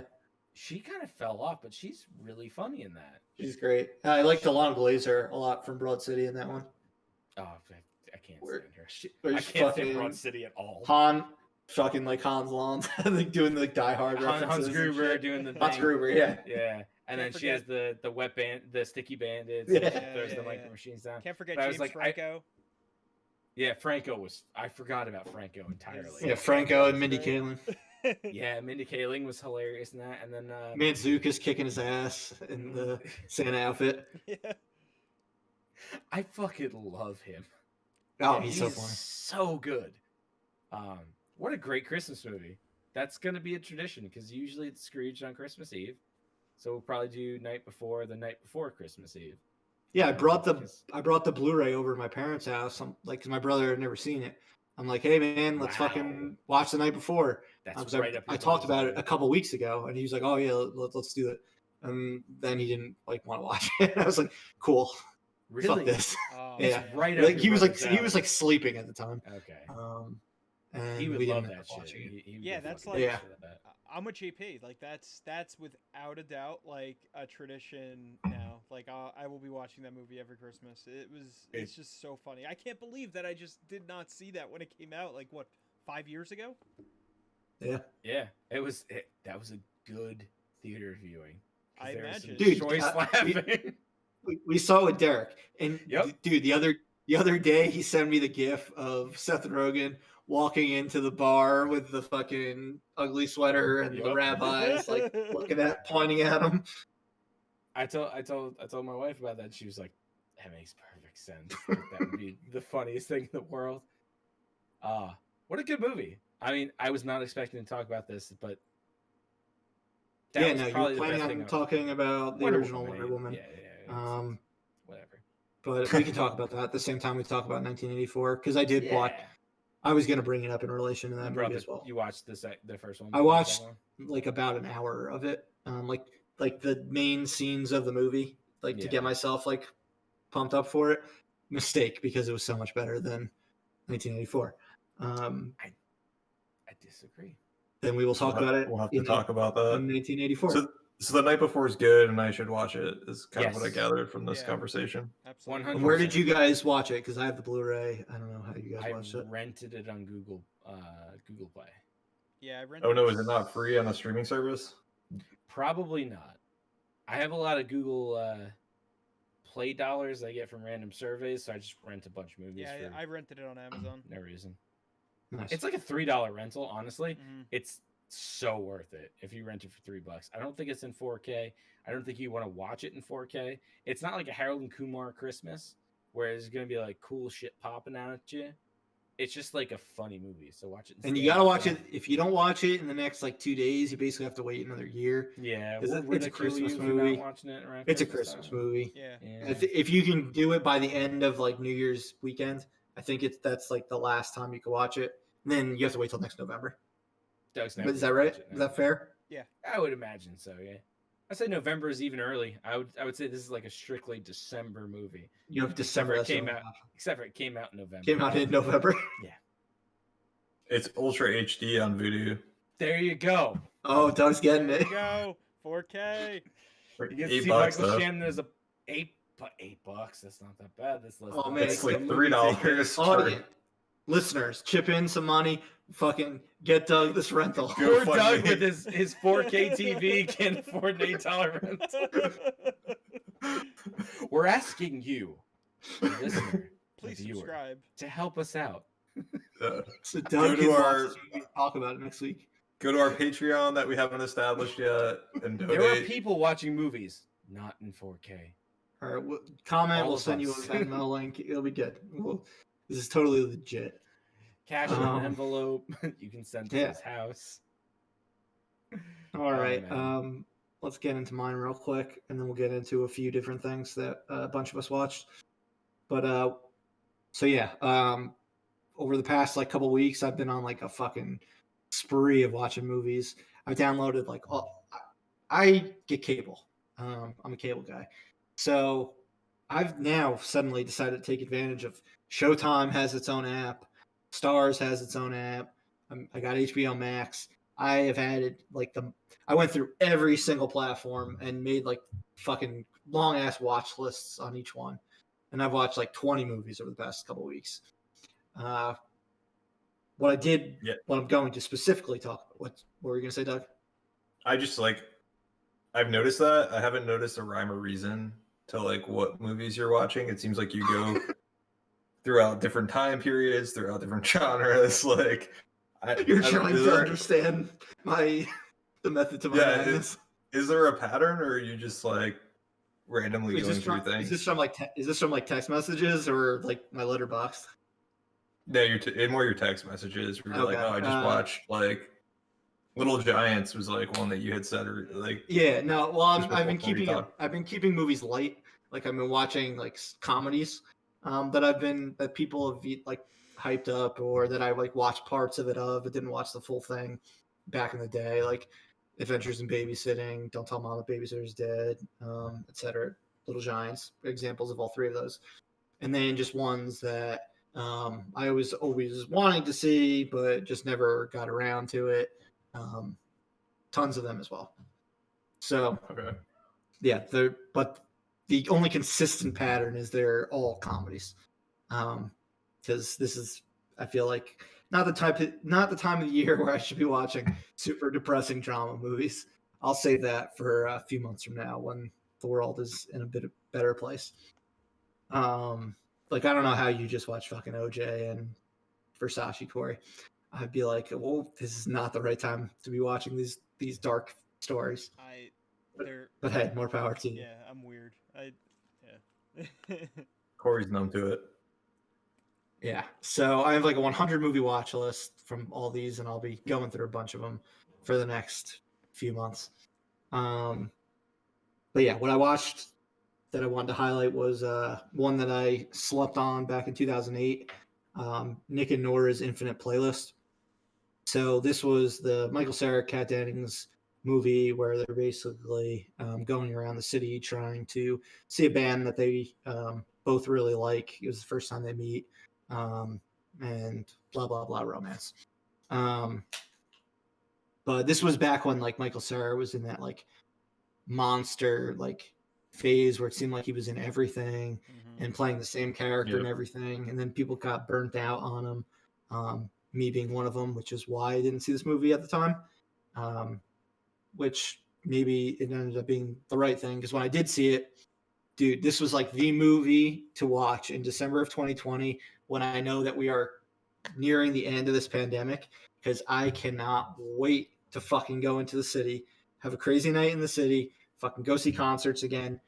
Like this movie just got me in like all right, man, you just gotta last through this for this much longer, and then you can fucking enjoy doing the things you like to do, which is fucking around in the city and seeing concerts. Yep. I mean, all four of us have had plenty of our crazy nights going to Brooklyn and whatnot. So this movie has, you have no idea. This movie has plenty of the locations that we've been at over the years. Like they literally passed the movie theater where we would see The Room at midnight. And I'm like, it's just like a quick drive. I was just throwing around my Tommy Wiseau football the other day. The Room movie theater. They'll be like, oh, we're going to the Bowery Ballroom. I'm like, oh, it's right by the Room movie theater. This is right by that bar we would always go to, Boilermaker. Yeah. Like, there's even one part where they're going in Port Authority. I'm like, man, I miss Port Authority right now. Why would you ever miss Port Authority? That's how nostalgic I am for like pre-COVID going into the city. Yeah. I mean, you can go to Port Authority right now if you truly want. It's the exact same as it's been. It's not the same. Like, there's like a whole crowded. Unless there's a whole like night of fun involved with it, then no, I don't want to go to Port Authority. But getting stuck in Puerto Yeah, Rico. as for the movie itself, Michael Cera is good in it. Like he definitely is the type of actor who you can only take in so many doses. So when you haven't like seen him in anything in a while, he's very funny. But if I'd watched it right after seeing Juno, Arrested Development, Superbad, Scott Pilgrim, I'd be like, all right, I don't need to watch this. Kat Dennings, the most charming she's ever been in anything, in my opinion. That's saying something. And what was the name of the other girl who was? Remember that movie we watched in Health Clash? She's Too Young. Oh yes, she was in Entourage too. Yeah, she was in it. She was in that. Wow. She's Michael mold. Cera's like ex-girlfriend, like ex who dumps him right at the beginning of the movie. And then Ari Grainer, who plays an incredible like drunk throughout the movie. You're basically just watching her just be absolutely shit-faced and them trying to like rescue her throughout the entire thing. So it just takes place over one night, and it's just one of those like fun party movies over the course of a night. It's very similar, actually. Well, it's somewhat similar as one of the movies we're going to be talking about later in our Airing of Grievances, in the fact that it takes place over like a 12-hour period and involves music. But this one I actually like. Hey. Yeah. It always seemed like a hipster movie to me. Oh, it's a hipster movie. Yeah. That was like the prime hipster time too. Yeah, like it's very much of the late 2000s. Like that whole like MySpace era, like scene of the world. I also watched Jennifer's Body this week, and the two of them actually, now that you like had me thinking about it, would make a pretty fucking perfect one too. Is that the one with Megan Fox? Yeah. Yeah. Okay. Both of them have a lot to do with like that like type of music scene, shit like that. Like our high school. Yeah, exactly. Yeah. I've seen parts of Nick and Nora's Infinite Playlist, but I've never actually seen the entire thing. So I feel like I need to give it a real shot. It would come on. I remember being like law school, and it would come up on like HBO or something, and we'd just like turn on for 10 minutes or something, and just as we flip through channels. Yeah, no, it's Michael Cera. This guy slaps. It's on Prime Video for the next 25 hours and 28 minutes. So by the time this is airing, you probably will have missed your chance to watch it on Prime Video. So you can rent it, I guess, or maybe it'll be on something else. But yeah, like I said, I have an insane watch list right now. So there's gonna be tons of Randy movies that I'll be talking about over the next few months. I feel like we all have ridiculous backlogs and watch lists. Yeah.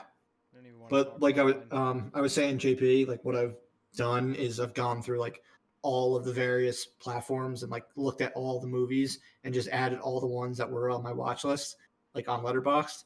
So now I have like 100 movies on the various streaming sites that are actively available to watch. That sounds way too organized for me. Chaotic. I think you probably had like Showtime and all these ones for free that you don't even realize you have. No, my cable company told me basically we're gonna up your rates and fuck you. You don't get any movie channels. I don't have rights to. That sounds like my cable company too. Yeah, I don't have like HBO or even Showtime. I feel like Showtime you should have to be paid to have. I don't have it. I told my cable company to fuck themselves because they tried to raise me $30, and I had them drop my phone, and then it went down $30. So it's $1 less than I paid last year per month. In all and fairness, I still get the same movie channels and everything. Yeah. In all fairness to Verizon, when I signed up, they gave me $500. So nice. I'm like, I feel indebted to them for the rest of my life. Because even then, I'm not paying $500. Like, I don't think I've paid $500 over what I get.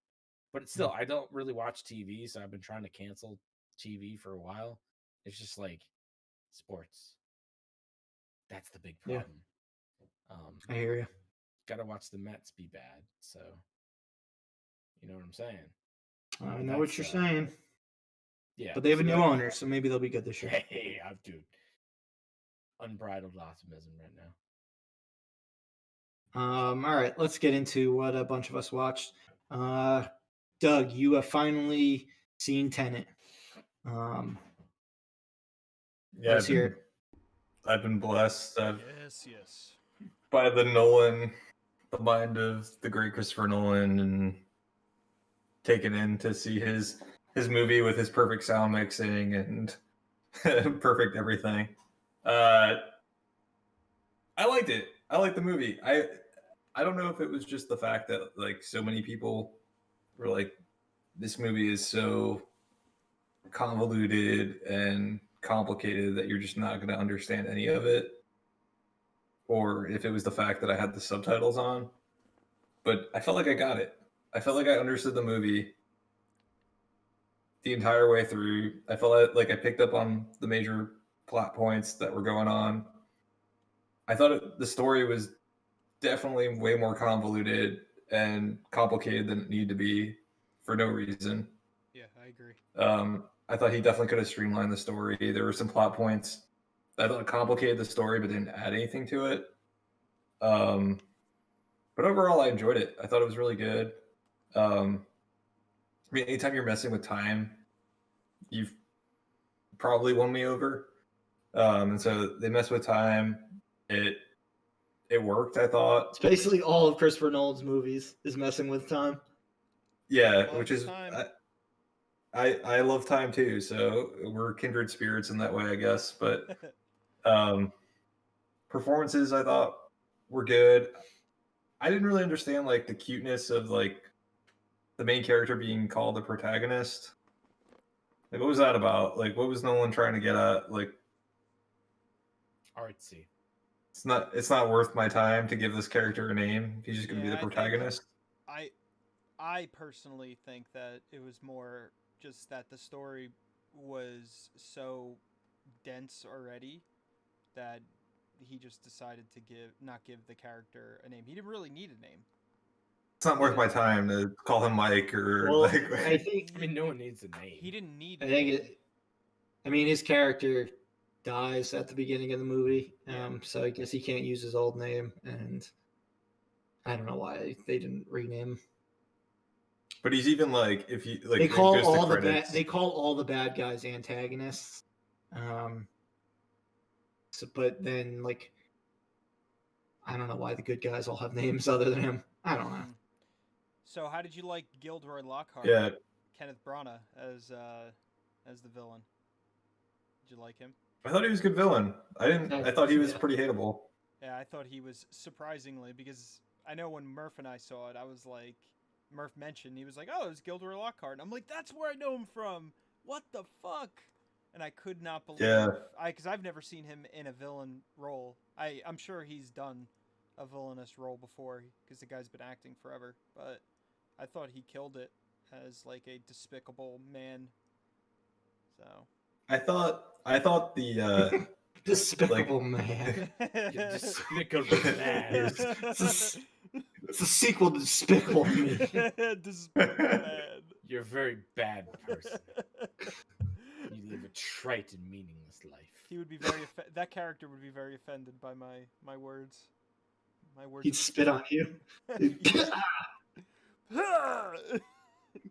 I didn't think we had any like Inception level cool set pieces. The plane was cool. Yeah, But didn't it they was crash just a like- plane into an airport? Yeah, it was Yeah. cool. The coolest one is probably the highway. Yeah, the highway is The Just 'cause- highways. And the fight in the hallway. But That it's was- the that fight in the was hallway is disorienting. weird. It was disorienting. Yeah. The way they did it. Like, it made sense. I can't say things without spoiling, so I'm just Yeah. gonna shut the fuck up. I don't give a shit if you spoil it for me. I really don't care. No, we're gonna try. You're gonna see it, and you're I'm gonna. never gonna watch it. I guarantee you that. It'd be like 3 years from now. I don't like Christopher Nolan movies, man. Outside of Batman movies, not a big Christopher Nolan movie fan except for Memento. I love Memento. You didn't like not Interstellar. You didn't like Prestige? Yeah, Prestige. It was okay. I That's like Bowie. Wow. It's like my favorite one. Yeah, it was alright. Prestige is really good. Yeah, that's. It was alright. It was the better of the pretentious Nolan movies for me. But man, I don't like Interstellar, and I really don't like Inception. Oh my god, I knew you were gonna say Inception. I like Inception. I really don't like Inception. Inception's such a good movie. It's really not. All right, well, I may be moving this to the main presentation. We're learning more about each other. Oh wait, I can't. I've been anti-Inception since I saw it in theaters. Maybe I just blocked it out, but yeah. I mean, you guys block out most of the Start things I moving it. say about movies. Yeah. Next year, you and me are gonna talk Inception. I mean, we can go in the ring. You already got me. Like, bring it. Yeah, It's all good. Inception's gold. Yeah. Nah. I watched it a third time this week.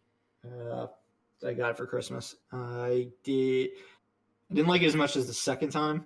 I still liked it. I still liked it a lot. I knocked it down half a star Oh, on wow. Letterboxd. Oh my. So was it at four stars? Not 4.5. Oh, you had it as a 5-star. Okay. I think I moved it from 3.5 to 5 upon the second viewing, and then down to 4.5. And I think it's gonna stay at 4.5. It's not a 5-star. Yeah, So I'm glad you took away that half I would star. say 4. Yeah. It's no chef. but exactly. I mean, how much did I miss? Do you think? Like, do you think I missed a decent amount? Just because I don't know. only We haven't saw it talked once? about it. We're How talking are in the very. 4K We're talking in subtitles? complete generalities right now. But like, just how much you think like someone could possibly take in? Like, probably. I know missed, you, like, I know you missed- definitely missed stuff. Yeah, I feel like I not probably possible did not too. to. I want to watch Um, it with subtitles because even the second time when I watched it, I definitely grasped more. But like the dialogue, there was stuff. The that I just insufferable dialogue. I just That made no sense. I couldn't grasp like some of the stuff that they were saying because I just kept hearing whoa, whoa, bum, bum, bum, bum. Yeah. Was it That's- typical that's the Nolan way- dialogue? Like, do you have to have a translator, like, aka It's- subtitles handy to understand what the fuck they're saying half the time? I don't think so. Yeah, No. the It's not like cliches that are No. repeated 4 or 5 times throughout the movie. They don't repeat too many things Yeah, throughout. That's there's good. a couple like hammy things, but it's not like his past movies. That's one thing that I did notice the second time around, where I was like, oh, this isn't like the typical like hammy Nolan like. I feel like things. people don't give Nolan enough shit for being a ham. Because I Because think he it fucking works. hams, dude. But Even- he hams, man. I know we shit on it a lot, but we like it. I mean, I feel like it we're taking works. crazy pills sometimes when we're like I know. shitting on Nolan for being hammy. I don't know. What And it everyone's is. just like, oh, what an amazing. We're like, do you fucking realize I don't know what it is. how Like, fucking hammy this sounds? some of the things that man has put on film, yeah, it's pretty hammy. Yeah, But it just I think works he's for more- whatever reason. I really think he's more of like a director, story guy, and then maybe like dialogue he could leave to somebody else most of the time. I'd like I to see feel him and bad his for the brother. guy who has to write those scripts. Chris Yeah. was like, I had this crazy fucking dream about like dreams.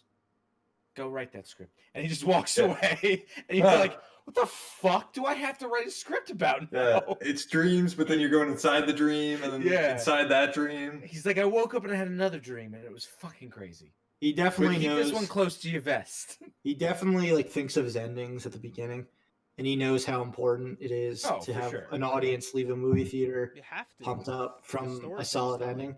And Because all of sometimes you his get all of his movies end so strong. Yeah, and you get so obsessed with the ending that sometimes the body of the movie is just like filler, and then there's a means to an end. That was Like, I've Dunkirk for me. Yeah, I've done this Like- before. Like when I write stuff, it's just like you get so obsessed with one part that everything else is kind of like takes a backseat to that part that is Mhm. so vivid This- in your mind.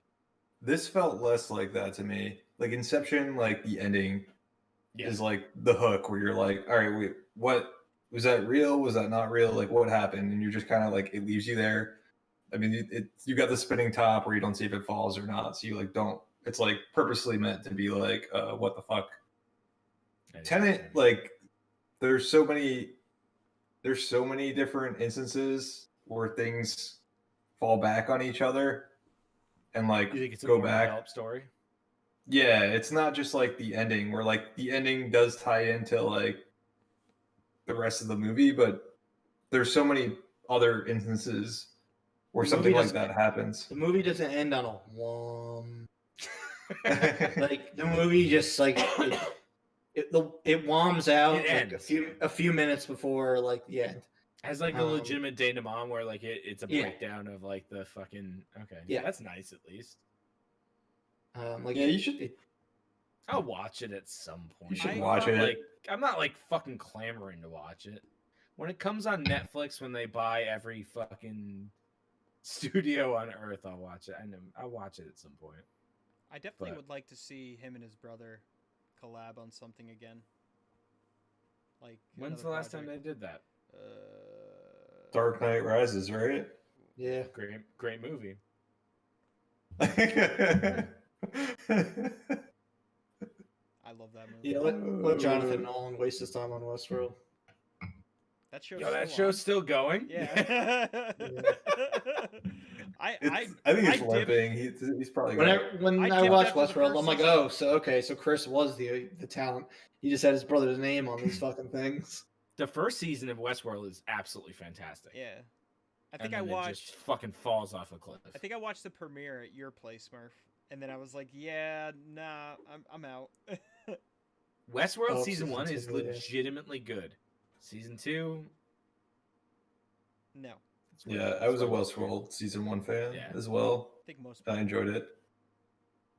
But yeah, I mean, just summing up Tenet, I thought it was good.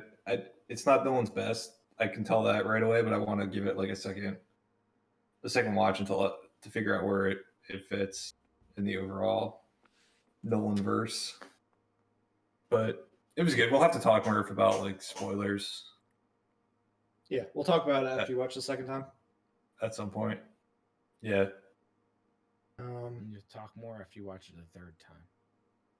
Then a fourth time, you'll have the most intimate conversation known to man.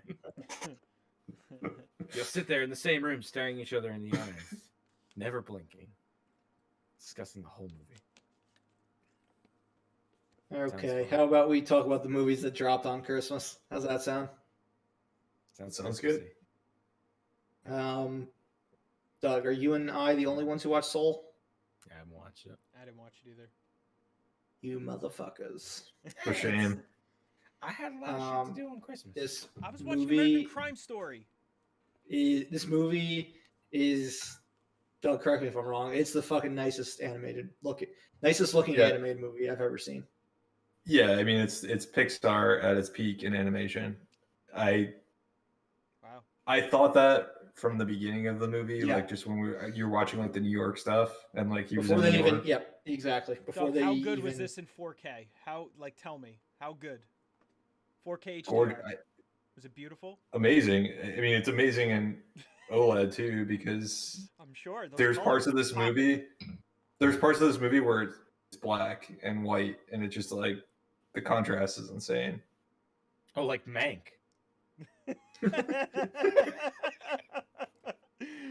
Yeah. Where the entire movie is black and white contrast. It's- Sorry. Pure white, pure black. It's good. But yeah, I mean, the animations, I was like, when the movie started, I was like, holy crap, the animation's great. And then once you get to that second part of the movie, Yeah, I said it before the second part of the movie, and then it gets the second part. I'm like, holy shit! I mean, I'm saying second part, but it's like after I know the, it's after like the 10 title, minutes into the movie. Yeah, after the title, like The you're like title- 10 minutes the into the ti- movie, yeah. it's like title, and the title and then drops. it's like, I'm like, yeah, whoa. which I thought was Pixar, classy. you've never done that before. Wait, they wait to the second half of the movie to drop the title? No, like 10 minutes. into It was like 10 minutes into the movie. They dropped I the would say title. that's a fucking bold strategy. I would love to see that. But yeah, once you get to that part of the movie, it's just like The Great Before. Well, you go to The Great Beyond first. Great Beyond, which super cool looking. Just like that's the part I was talking about where it's just like Technically, it's the stairway to the Great Beyond. It's like the stairway to heaven. but it's just like pitch black with like white and like little white dots. It just looks incredible. And then yeah, when you get to the Great Before, it's just like all these bright colors, all these abstract animation. It's just so freaking cool. And I was actually reading, so like the Jerrys, which are basically when you're in the Great Before, and I don't want to go too deep into this, but they're like omnipotent presences in the Great Before, but they're all 2D. And apparently animating that in the 3D environment was like by far the hardest thing they had to do. And so it looks so like flawless, and it looks like that was, I don't know, in my head I was like, oh, that was probably easy for them. They got to do like a 2D animation. It was like, no, that was fucking incredibly difficult to do. But yeah, super pretty. I completely agree with you on that, Murph. Was Lasseter involved in this at all? Nothing. No. This is Pete Docter's baby, and he runs Pixar now. So it's the director of Monsters Inc., Up, and Inside Out. But I did want to mention the soundtrack. Really cool. When they're on Earth, you got like this jazz soundtrack. John Baptiste, who's the music producer guy on Late Show, he did that. And then when they drop to the Great Before, Great Beyond, it's fucking Trent Reznor and Atticus Ross doing some of their fucking killer Social Network type music. Like basically sounds like a David Fincher movie outside of like Mank. Really cool. But Jamie Foxx was a super strong protagonist. The movie went in directions I wasn't expecting. I'm not going to spoil it, but 30 minutes into the movie, it goes in a direction that I didn't see coming from the trailers. I would say it's absolutely Pixar's most adult movie that they made so far. I think adults are getting a lot more out of it this time than kids. Usually it's like a 50-50 type thing. Wow. One of the main things I walked away from this movie thinking is like, I was like, was this geared towards kids at all? Like, I guess maybe there were a couple of scenes, but like, usually I feel like they're trying to like walk that line where adults are entertained and kids are entertained, and this felt like this was just for adults. It was made for adults, but kids can like it because of some of the things that they do. Because of the zaniness, the wildness of like the Great Before, and and there's a cat that's funny, and there's some like, but I just wonder if kids are gonna like this movie less because it seemed less for kids. Yeah. Yes. I don't know. I think kids will generally be pretty bored from it.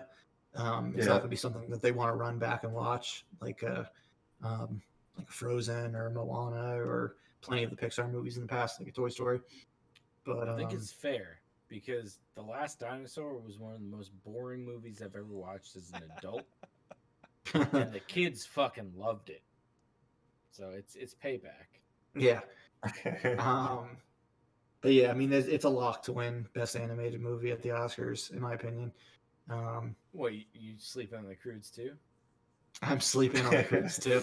Stop sleeping on the Croods too, man. I'm sleeping on Scoob. I'm sleeping on all of them.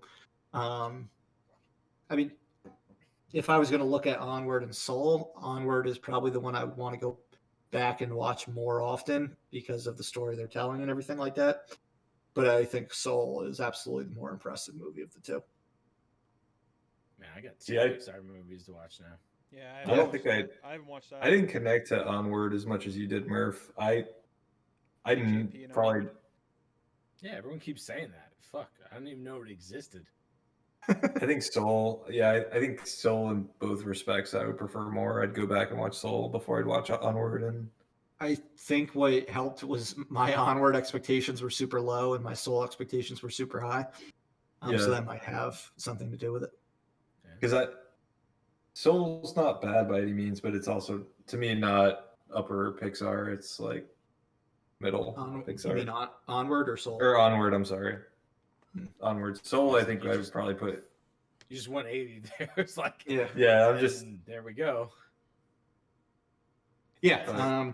I So would agree. we're talking a top tier Pixar movie then. Yeah. I think so. Yeah. Like, up there with Toy Story 1, Toy Story 2. I mean, from a technical Below, but standpoint, still. it's as top as one of the top but- ones. but But as that's a like movie, From a technical standpoint, it's also like 15 years later. I would compare it to like a Wall-E. Yeah, it's like in that Wall-E up, like Ratatouille, Yeah. like that sort of Pixar level. Gotcha. I'm looking forward to watching it. I really am. I guess I'm going to watch Onward first, since it came out before that, and I Yeah. probably at least owe it in the timeline, that kind of stuff. Yeah, exactly. But it Sure. seems like a cool movie. I mean, Jamie Foxx's name. I had no idea his name wasn't actually Jamie until today. Yeah, it's Carl. Is it Carl? I thought it was Carl. He named himself Jamie because female comedians get put on first. Oh, Yeah. clever. Yeah, and he got like put on. Yeah, I found that. I thought it was to be- Carl, like something Bishop. He has a very straight. Yeah, he's like a very like bland name for like a guy that's like so fucking out there. Super cool. I No, love it's Jamie Foxx. I was wrong. It's Eric Bishop. Eric Bishop. Yes. Yeah, Yeah, but he's he was very strong as a protagonist. Tina Fey was good comic relief, and the lady from fucking the Wildebeest, the Taika movie. Oh shit, the mom. She's in it. Not the mom, the Oh, agent. The agent. The agent that goes searching Who's for. She's in I Thor haven't as gotten well. there Love and yet. Thunder. Okay. Thor Corey knows who I'm Ragnarok. talking about. Yeah, and she's in Thor Ragnarok. She's probably the funniest person in the movie. I think New Zealanders need to be in every comedic role ever because She's the one searching for She's so them. funny, so I can see you New staring Zealand- like. New Zealand humor is like at the forefront of just like it's fucking hilarious. I love the New Zealand she's- accent. She's Terry. Huh? She's Terry. If that's the name, I don't remember the name. The accountant Yeah, person. yeah, Yeah, Terry. yeah. Yeah, she's I thought the it was a guy. Uh-oh. She's the Doug's Grandmaster's disagreeing. guardian. The Grandmaster's guardian in Ragnarok. You didn't think what?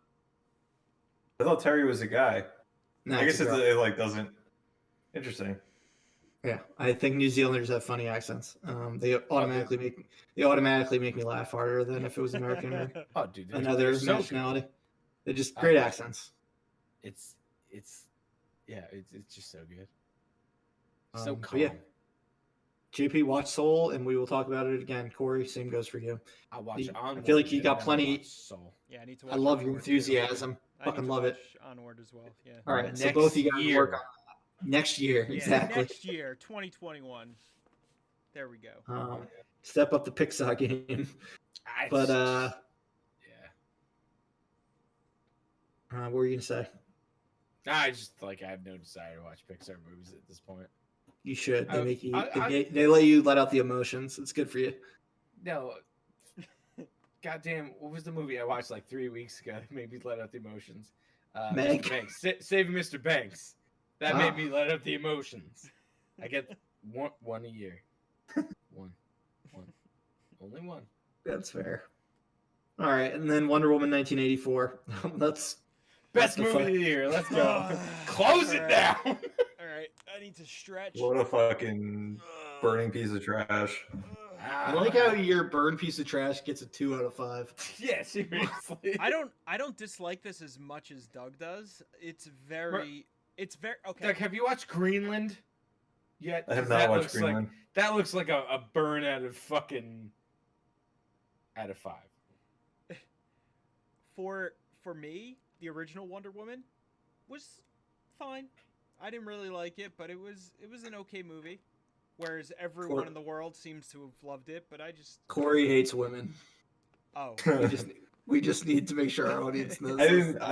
Let's not start a witch hunt on Corey now. I don't like Wonder Woman. I don't like the character, and He likes every comic book character yeah, except for I Wonder just Woman. think she's uninteresting. Actually, I enjoyed her more in '84 than I did in the original, which is weird. But That's actually very surprising. Cause yes, I just think Gal Gadot opposite. I think she was very wooden in the original, and like this one, she kind of just was like, "Fuck it, I'm just gonna have fun." I'm thinking she's not a good actress. I'm thinking not of some a of good her actress. line readings in this She's one. not. That's She's fair. Yeah, not- she's not a I good agree. actress. I'm not even saying Like she that. can't carry Yeah, fucking shit. She's not a good actress. She's good But to look- she's a great action actress. and she's wonderful. to look Give at. me the stone. The thing is with her is Well- not only is she very pretty. Yes, she's very attractive, but she looks good in motion. She looks good in action scenes. Oh, wait. She looks good in motion, except for the one scene where she's running as fast as she can. Oh, Was that the was fakest bad. looking thing I've ever seen in my In the life. Middle East. And then In the also Middle when East? she dives and grabs the child, and the child is Yeah. this stiff ass mannequin that's rolling like this with its hands. That It's was actually bad. worse than American Sniper Baby. That was Oh bad. God. It is on the level of American Sniper Baby because that child was like a stiff-armed mannequin, and I was just Is that the laughing one my that- ass off. Is that the one that there? I remember she like rescues a child and the They're having child that hits chase. the ground like when super they're- hard. Yes. With the, They're having And I that was like- chase, When- and then there's kids playing soccer, and she jumps and Yeah. grabs the one. It hits the ground, and the Mhm. kid just does this. yeah, Yeah, and I was like, yeah, that was bad. that kid's dead. Yeah, Like that kid didn't survive that fall. I was laughing my ass off. It's That a was bad. wooden mannequin. Oh, man. I felt like the story, and I know I said this to you, Murph. The story in '84 was just, it was like non-existent. The movie was like, it felt like it was like 6 hours long. It was so long. We get the pacing and like the lack of story. Like the characters were fine. I thought the acting was good. You know, Pedro Pascal he killed it. He was the best thing in the movie. The villains were the best part of this movie. Yeah, I liked Kristen Wiig. Kristen Wiig. And I don't really like her in many things. I don't know. Like but I liked her in this. So I feel like we should be done with the like nerdy villain. No, but it felt like a That throwback. fucking trope has been done It so was- many no, times. But that was the thing bad. is it It's felt just like a like, throwback. This is an 80s movie. It felt like a throwback to old shitty superhero movies.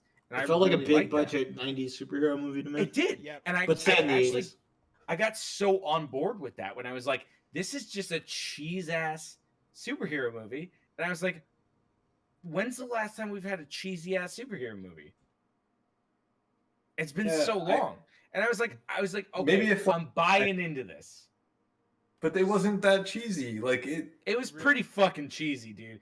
Pedro Pascal's character, did they let him like full on do his like native accent? He 'Cause went he had full that- Pedro Pascal. He had like the full Chilean accent, and I fucking loved it. I think he said he was inspired by Nicolas Cage in this one. Yeah, because That's who you want. fucking You're good. right. but the way he played It that felt like character- such a good villain. the way that he played that villain is exactly what I wanted, because I've read like comics with that villain before. The only thing is like he's like more psychopathic in the comics, but he got like the broad strokes like down perfectly, and I was like, But that was- part... No, go Doug. Story wise, like that was just like a weird fucking villain. Like, He was a weird villain. He's a weird villain in general. give me your wish, give me your wish, give me your wish. Like, Yeah. Can we spoiler this right now? Like, straight up. I assumed we were Can we get into gonna it? spoil it. Yeah, let's go. All right, Let's go. Spoiler Let's warning. spoiler this We're thing. spoiling. Yes, Turn it off. it gets fucking weird with the "Give Me Your Wish" with the Yeah. satellite. He goes, "It touches everyone," and I was like, okay, like, Yeah. fine, like, let's. Yeah, Life is good. and it- Oh my god, it was so good. But it can be better. But it can be better. That's like such a good meme now. Yeah. Life is good, but it can be better. It's so good, dude. This scene where he's like pouring his heart, like when the kid's getting that fucking touched me. I'm not gonna lie. When he was like, which scene? when he's like in the beam and he can Oh, see his yeah. kid and he's about to get hurt, and I was just like, holy shit! Like, I feel bad for this villain now. The only part I hated was he has no comeuppance at the end of it. Yeah, you just gotta like. Yeah, label he it. just leaves. Yeah, he just. Well, he goes to the field, and then his Yeah. like kid comes out of a bush, and is But that, like, like- "Dad." That broke my heart when the kid was like, because he's like kind of It a just- loving father in the beginning, and then like you see the kid realizes that he's like moving away from him, and then at the end he realizes like the error of his ways. I don't know. It kind of like that made me more sympathetic than like the whole Wonder Woman 2007 with like Steve Trevor being like, "Oh, I'm gonna go fly away now." Oh God, can we just talk about the Steve Trevor-ness of It it was all? so bad. I loved it. I So loved. Oh God, I don't know why. I loved it. I I love thought it was so weird. hilarious. He was. He I love was how that- everyone. He was it Steve Trevor? Was it just It her was memory it of was Steve It Trevor? was Steve Trevor inhabiting the body of some random guy. Well, I know Because the that, fucking monkey paw. but like, was it really But Steve that or was wasn't it even her the memory? negative part of the. It was No, I 100% think it was Steve because Steve. she sees the guy in the end and he's like, But he didn't I don't know remember. shit. He's dressed like a pirate. But he didn't remember anything after going into the plane. So that makes me believe that it was just her memory. No, but he was dead. Like he No, but died. Yeah, that's why he didn't remember. He was He was dead. talking he- about like heaven and shit. Yeah, but he did like 10 minutes of stuff on the plane. She could have been like, yeah, I fucked up this guy and then I shot the Well, I mean, that could No, it fucking was- bombs. maybe It was Murph, maybe Steve. when you die, you lose the last. I don't know. 10 minutes of your I wasn't 100% convinced it was actually him. I But thought it seemed like it was Steve, but he like the quantum leaping into the it was that, definitely like, quantum random leaping. guy. I didn't even get that. Was- but that's like a full '80s thing going. Yeah, that's that quantum was leap. It was Scott Bakula. strange. Scott he was Bakula, fine. He baby. was fine. I know a lot of people were like, well, what happened? Like she had sex with the guy, but it wasn't Steve. Like So did she the guy? Not consensual. Yes, So- Diana Prince, rapist. Yes. Rapist of the Amazon. And then that moment at the end where it's like Christmas. She's Yeah. like, I mean, And then they're I like, fucked you. He's like, I'm dressed like a pirate, and she goes, I like your outfit. I've had I sex thought with it was you. nice. I really thought it was nice. it was I- nice. It's like I It was I like nice. low key raped you, but Yeah, hey. and this guy's dressed like a fucking moron, and she's just like, I'm a big fan of that outfit. He goes, my friends all make fun of me. They think I'm an idiot. And she goes, I like it. I picked it. I out." feel like there are just way I'll see better, you later. like other ways they could have done it that were less strange. I'm The sure they whole could have. They had The whole infinite movie amounts was of time. strange. The That whole movie was scene, I'm fucking like, strange. When he first comes out as like Steve, I'm like, what the fuck is happening right now? Yeah. I thought Yeah, when For- every honestly, guy I in thought- that like party was trying to fuck her, and he's like, "No, it's me. It's Steve. I'm Steve. The watch." Like, I'm like, but it's not Steve. I thought they were gonna go the whole movie without having Chris Pine in it. I thought it was like a massive redirect. They were just gonna have this Christian Slater looking son of a bitch be like, because he looks like Christian Slater. I thought he was He like, does kinda oh, look I'm like- Steve Judger now, and like I thought that was gonna be the thing, and I was like, oh no. it's like a We've been Godzilla. They're misled. like, "No Chris Pine." The one thing It's that Christian was Slater. the one thing that was like blowing my mind throughout the entire movie, like once Chris Pine like showed up, I was like, is he like how is he alive? Like, is this going to how does this happen? Because he's clearly not alive in Justice League. He's What also the fuck? It was She's very also- obvious that he was part of the monkey paw wish. Yes, but I didn't. At that point, I was like, "What the hell's going on? Where is this going?" Type of thing. Like, If did Chris Pratt died, like the Do character, you mean Chris Pine? Chris or Pine. sorry, Chris Better Pine. Chris. We're Chris. merging universes now. Chris Pine's better than Chris Pratt. If Chris Pratt were managed to Agreed. die somehow, But if the Chris Pine character died in the other guy's body, and then they renounce the wish, does that guy come back to life? Or is he fuck still no, he dead? doesn't. He's dead as fuck. He would be That's dead. that's also a problem. Yeah. Yeah, well, I mean, it's a problem because that stupid stone's like the worst thing on earth, and Well, he this- made a terrible wish. Like Pedro some Pas- loser got his body. Maxwell Lord's Yeah. like, I am. The I wasn't following the whole the monkey paw, take a wish, take something away from you, because only Oh, really? sometime there was only Yeah, some it was kind of certain like time- It always took something away from people. Well, there was It's- times where they explicitly did it, and then times where It was low just something key. Yeah. happened. Yeah, it was a little low key sometimes. The only one that I don't get that got nothing taken away from. Oh no, because it was She turned into a cheetah. I think that counts. no, because that was No, that was just- afterwards. And that was her second wish because somehow, for whatever So reason, the Cheetah got two the wishes. first wish was Mhm. when She wanted to be an apex predator. I want to be an apex predator. Kristen Wiig never got anything taken away from her, and that's kind of She fucked. turned into a cheetah. No, but that was after she like went in with Pedro Pascal and was like, "Oh, the yeah, second no, time. let's do some crazy shit." And She he's like, lost "Oh, her. you're a fucking She, cheater." she lost her kindness because she was like Yeah, Yeah, helping she had no people emotion originally. anymore. No emotion Yeah, whatsoever. no, it makes sense. I liked it. I liked the villains. I thought Cheetah didn't really look bad. The first time they showed Yeah, I her, didn't think she she actually looked that bad. genuinely looked scary. I didn't When think she had the looked- glowing eyes. Yeah. That was actually kind of frightening. And then I- the fight scene was weird. And then when she Fight was scene like, kind of sucked Yeah, though. the fight scene It did. was weird. and she goes, was "Renounce real your wish." quick. She goes, "No," and she goes, "Well, then I'm sorry." And electrocutes her, but doesn't get electrocuted. But then she still lives.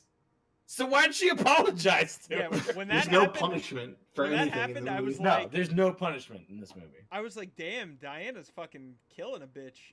I thought she was gonna die. Yeah. Dude, just by the time they get to the mall in the beginning of the movie, I'm like, this is gonna be a fucking kids movie, isn't it? Man. Like the tone Well, was just so different from the first I movie. was so bought into it though, because I was like, "This is cheese '80s movie now." Like I'm living in an early '90s, mid '90s. I mean, I was happy to see Superhero Walden movie. books. Like that made Oh, me happy. Walden Books, shout out.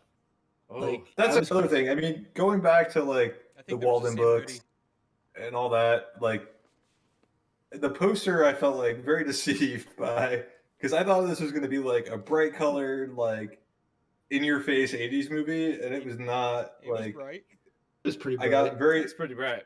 the mall scene was bright, and then it was like not quite as bright after Well, that. Because Look you at all went to the Chris Middle Pine's East. outfits.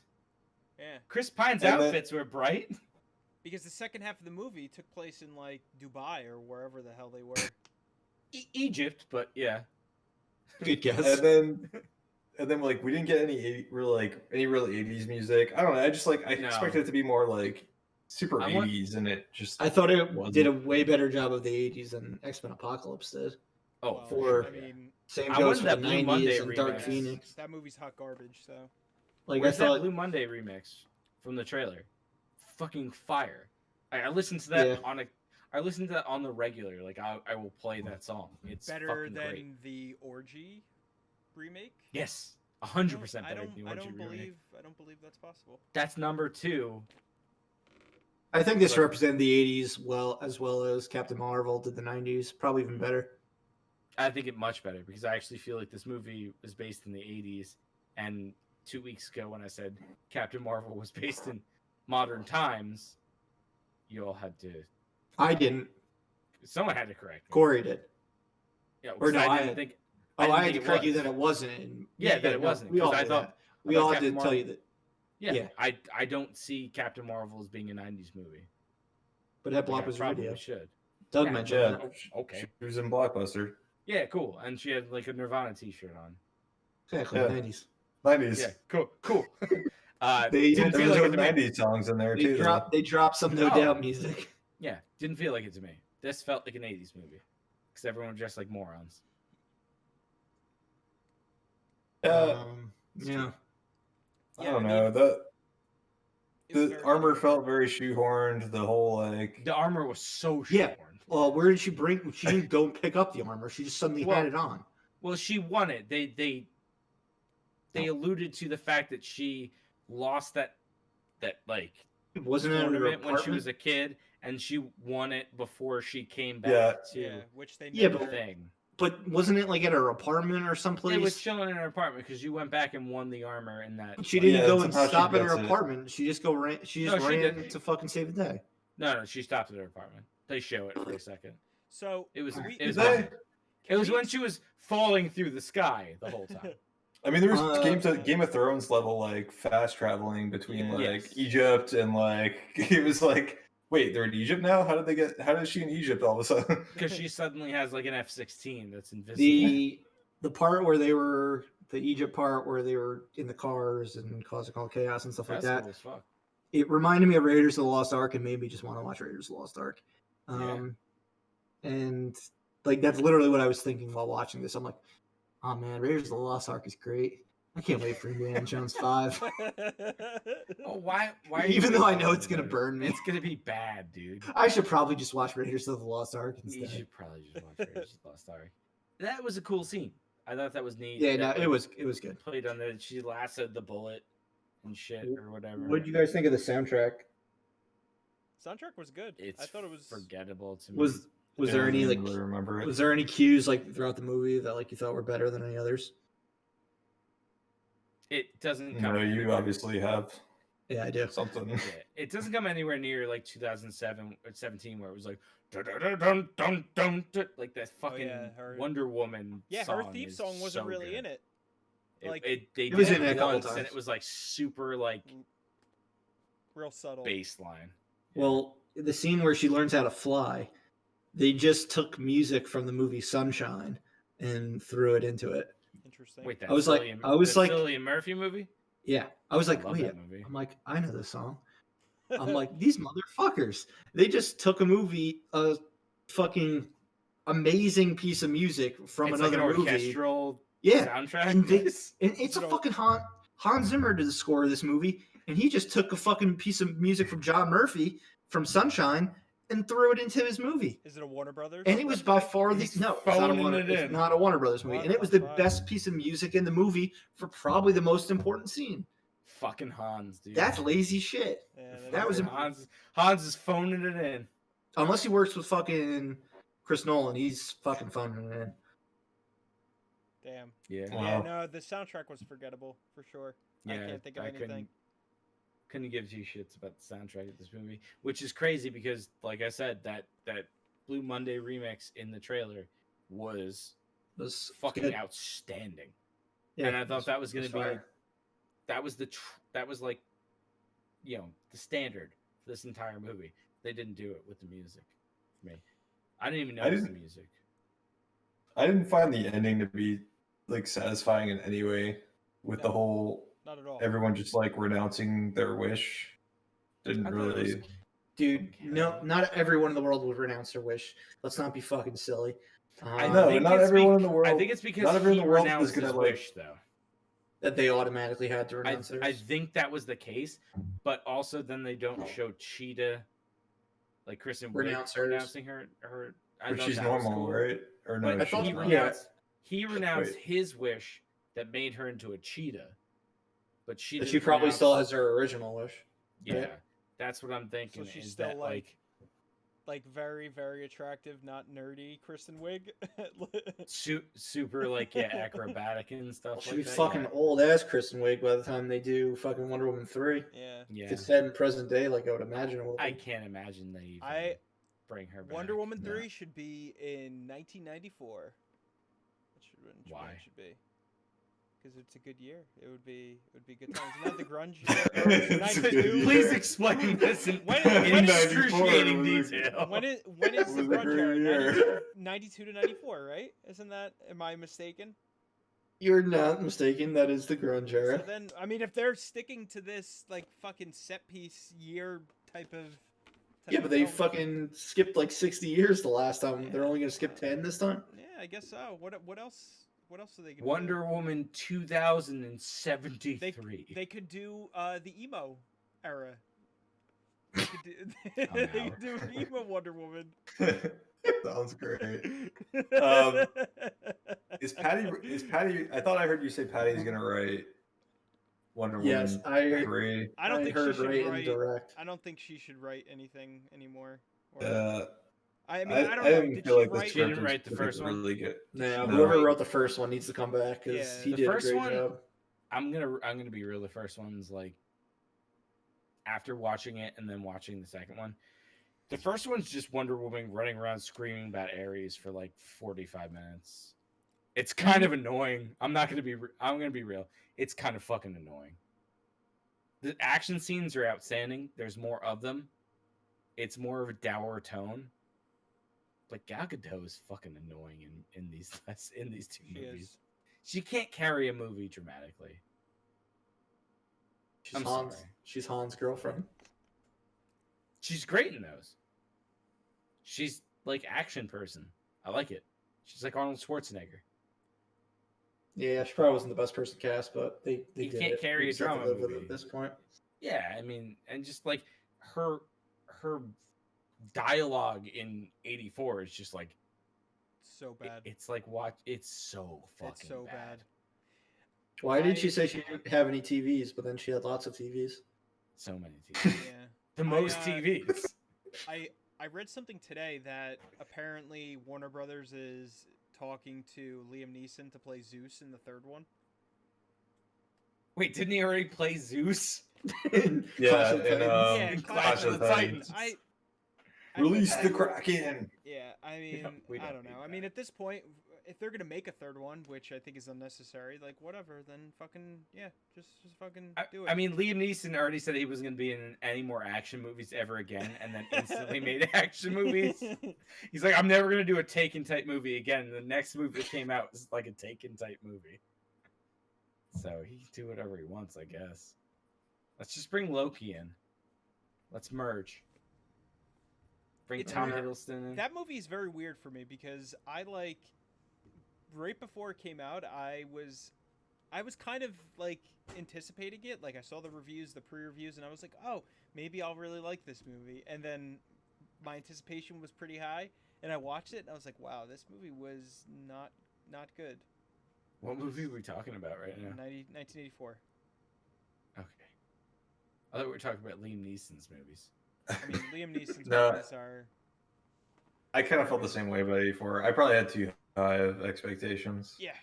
I should have like. I didn't even Trailer. really like. I think it yeah. probably helped you, JP, to be like, I'm coming like cheesy movie is all I want, and Yeah, the mistake That's- I made that's was all I you're gonna watched like the best scenes from Wonder Woman, Yeah. the original I didn't one, see that. right before watching '84, and I was like, oh man, I had like all the feels during fucking this other one, and Yeah. I got no feels during this one. Yeah. Well, you should have watched the whole Wonder Woman 2017 because it's Yeah, like I watched No Man's Land, like Yeah, the battle at that's- Themyscira, the final like battle, like random scenes Yeah. in between those. everything Where in she's between standing, that's just where like- she's standing up to all the British like officers and things like Yeah. that. the everything in commanders. between that's just like so I might have had like the right mindset to go into it. I think I you was did. just expecting like I bought into cheese at the Mhm. beginning, and there's definitely flaws in this movie, but for Yeah. free, It wasn't the worst superhero movie. There's been plenty worse ones. yeah, hey man. I ain't But mad yeah, at all. it just wasn't what I think any of us were expecting. But Hell no. they tried something different. Yeah, I Yeah. gotta give them at least some praise for that. I don't think it's terrible. I think it definitely warrants like a third one very if they mediocre, can figure out yeah. what they're doing. there's no reason they shouldn't make a third one, No. just because of this at all. They've earned the right to make a third one. I think from one of the first one alone. I think one of the most jarring things, and you mentioned this before, Murph, that the first one and this one, they're like, how is this one a sequel?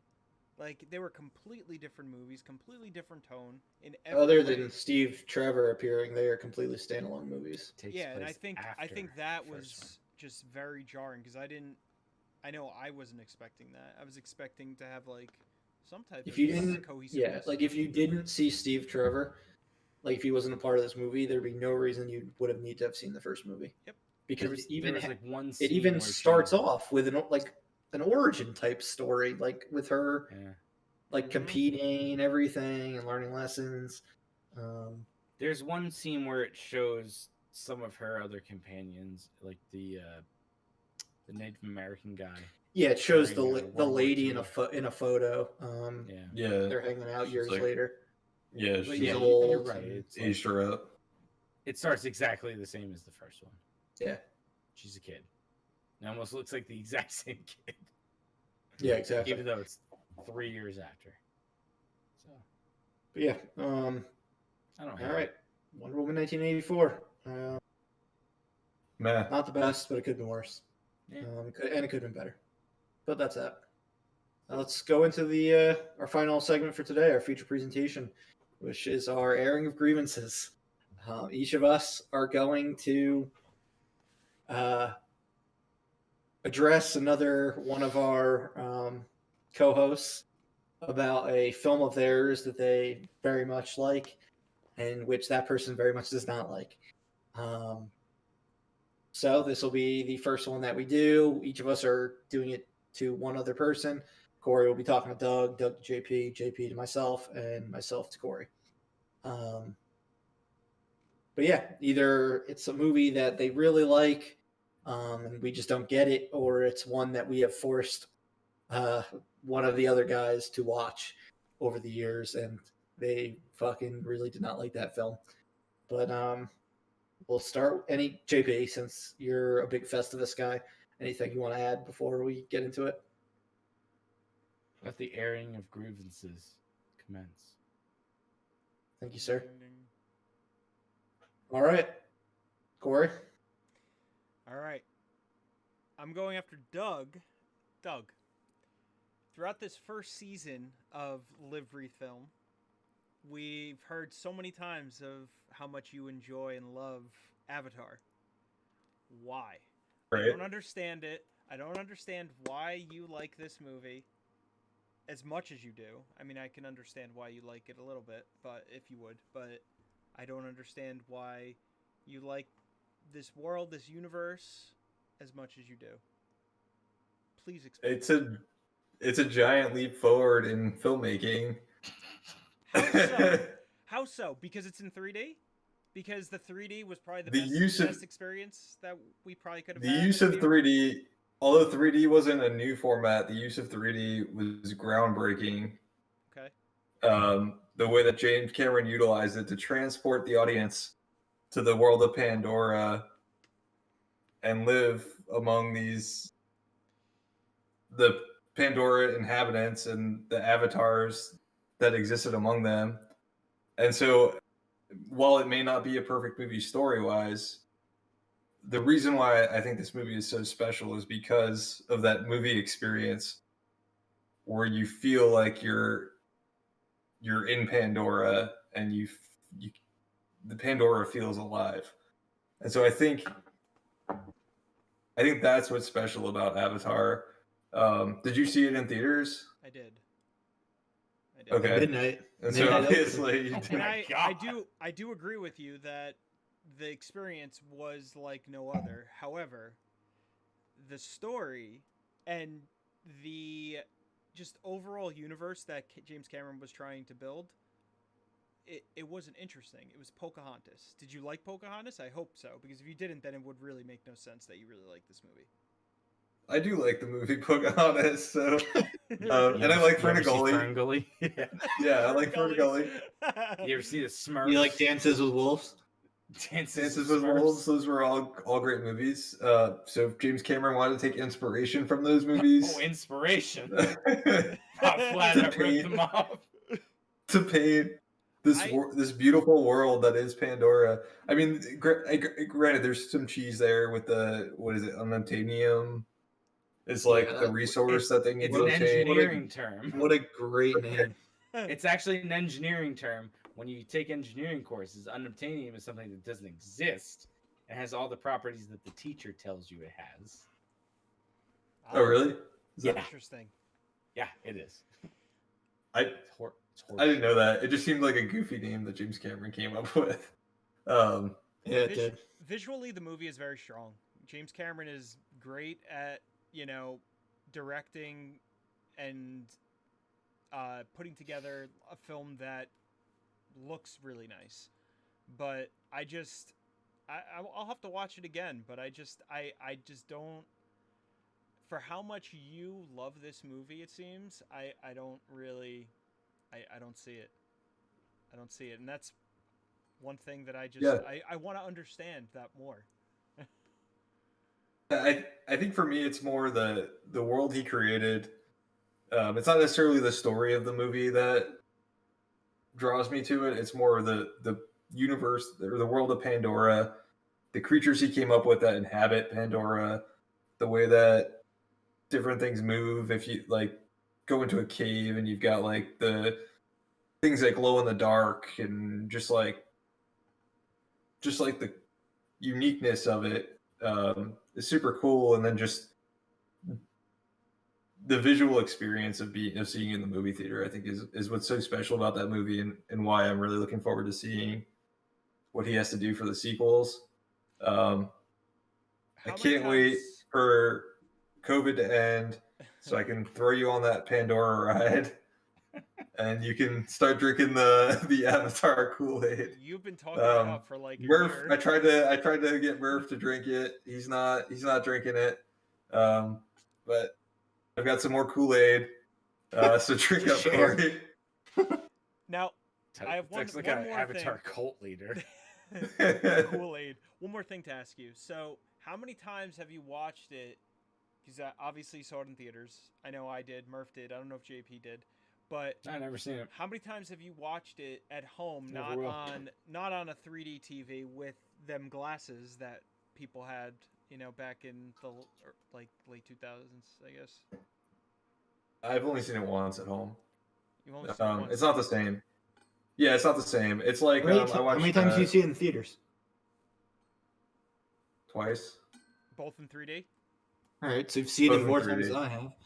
Yeah, I've only seen it once. Yeah, so it's kind of like 1917 was like an amazing experience at IMAX, and I saw it on probably like DVD or HD. It just wasn't the same experience. Some things are made to be seen, as Christopher Nolan would say. Some things are made to be seen on a big screen. This particular movie, I think, was made to be seen on a big screen. James Cameron would say that as well. Yes, he would. Yeah. And so I think you lose that when you bring it home, and then you're just kind of relying on the story, which, as you point out, Corey, is kind of a mediocre story. Really, I think the appeal of Avatar is the use of 3D and the world building that he did. Yeah, I mean, I'm definitely gonna. I mean, I know I've said this before. I'm definitely gonna watch it for my second time before Avatar 2 comes out in 2023, probably. Yeah, hopefully it gets re-released in theaters so we can all appreciate it and we the can't. glorious of. No one has 3D TVs anymore, so you can't. James Cameron did say that we will shit ourselves with our mouths wide open with the Avatar sequel, so we have that to look forward to. Wide open. What is he gonna do? Put Smurfs in our fucking theater with us? It's like there's actually going to be actors in each theater that run around and do stuff to you. Throw water this whole on you. pandemic like a way for James Cameron to buy all theaters and then fucking upgrade them where they actually teleport you to another planet? They can handle Avatar 2. Jesus. He's gonna retrofit all theaters with the seats that rumble and D-box. Water's gonna be thrown on you and slime and shit. He's like, it's not gonna be a great experience, but you're gonna love it. Yeah, I haven't seen the first one since midnight opening day in fall. Yeah, but I'll watch it again before the second one comes out. What year did this movie come out? 2009. 2009. Good Lord, that was a decade ago. I wonder how. One thing I'm curious to see is how well the special effects hold up now, if they do. I mean, this movie, it cost so much money to make. I wonder if the special effects just still in any way hold up. Well, it's on Disney Plus, so. But like Doug said, they probably will re-release it before the second one comes out. So yeah, I would imagine that'll probably be the next time I see it. Was when it'll be in theaters when they re-release it. That's fair. Like pre-filmed. We will have a whole episode about Avatar. We'll all go. I can't wait for them to just like piss Murph off again because they're going to restart the 3D craze like they did the first time. I don't think we're falling for it this time. Yeah, I don't think it's going to happen, Doug. I think Cameron's going to pull another rabbit out of the hat with this one. What, people are going to be going out and buying 3D TVs? It didn't happen like 8 years ago. It's not going to happen now. Or yeah. The tech wasn't where it needed to be. It's there now. The tech won't be there until we can watch it without having glasses on. Correct. When that happens, which is where that's when you which can. They have that technology now. Yeah, well, maybe they can pull it off. But I mean, yeah, Nintendo 3DS. Nintendo, yeah, 3DS did it. When they can pull it off in movie theaters, that's when it'll be a game changer. Until then, it's a novelty. All right, Doug, hit JP with your best shot. Come here. Let's go. I do not fucking like the SnyderVerse movies. I don't get them. I think the coloring is way too dark.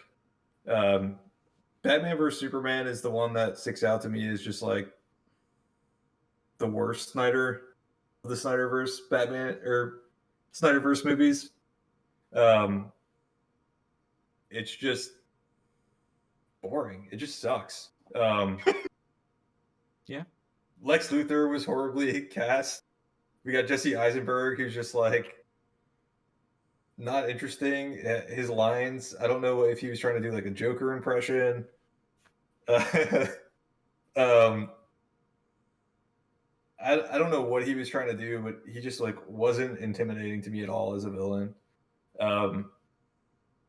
Snyder goes over the top with these like Jesus references to Superman that kind of get a bit distracting and a bit weird. All the dialogue I found to be a bit I'll describe it. It's kind of like what we've complained about with certain directors where like it doesn't feel like these characters are actually talking to each other. They're just kind of like a lot of exposition. Precious Christopher Nolan. Yeah, like Christopher Nolan has a tendency to do, especially in Inception. But yeah, I just don't get these movies. Batman vs Superman, I didn't even see it in the theaters. I saw it when it came out on Blu-ray, and I had heard horrible things about it. My expectations were at the floor. Somehow it was worse than that. Probably the worst superhero movie I've seen is Batman vs Superman. I would take Suicide Squad any day of the week over that movie. Oh my fucking lord, man! I agree. So do I. Suicide Squad isn't even fucking funny to watch.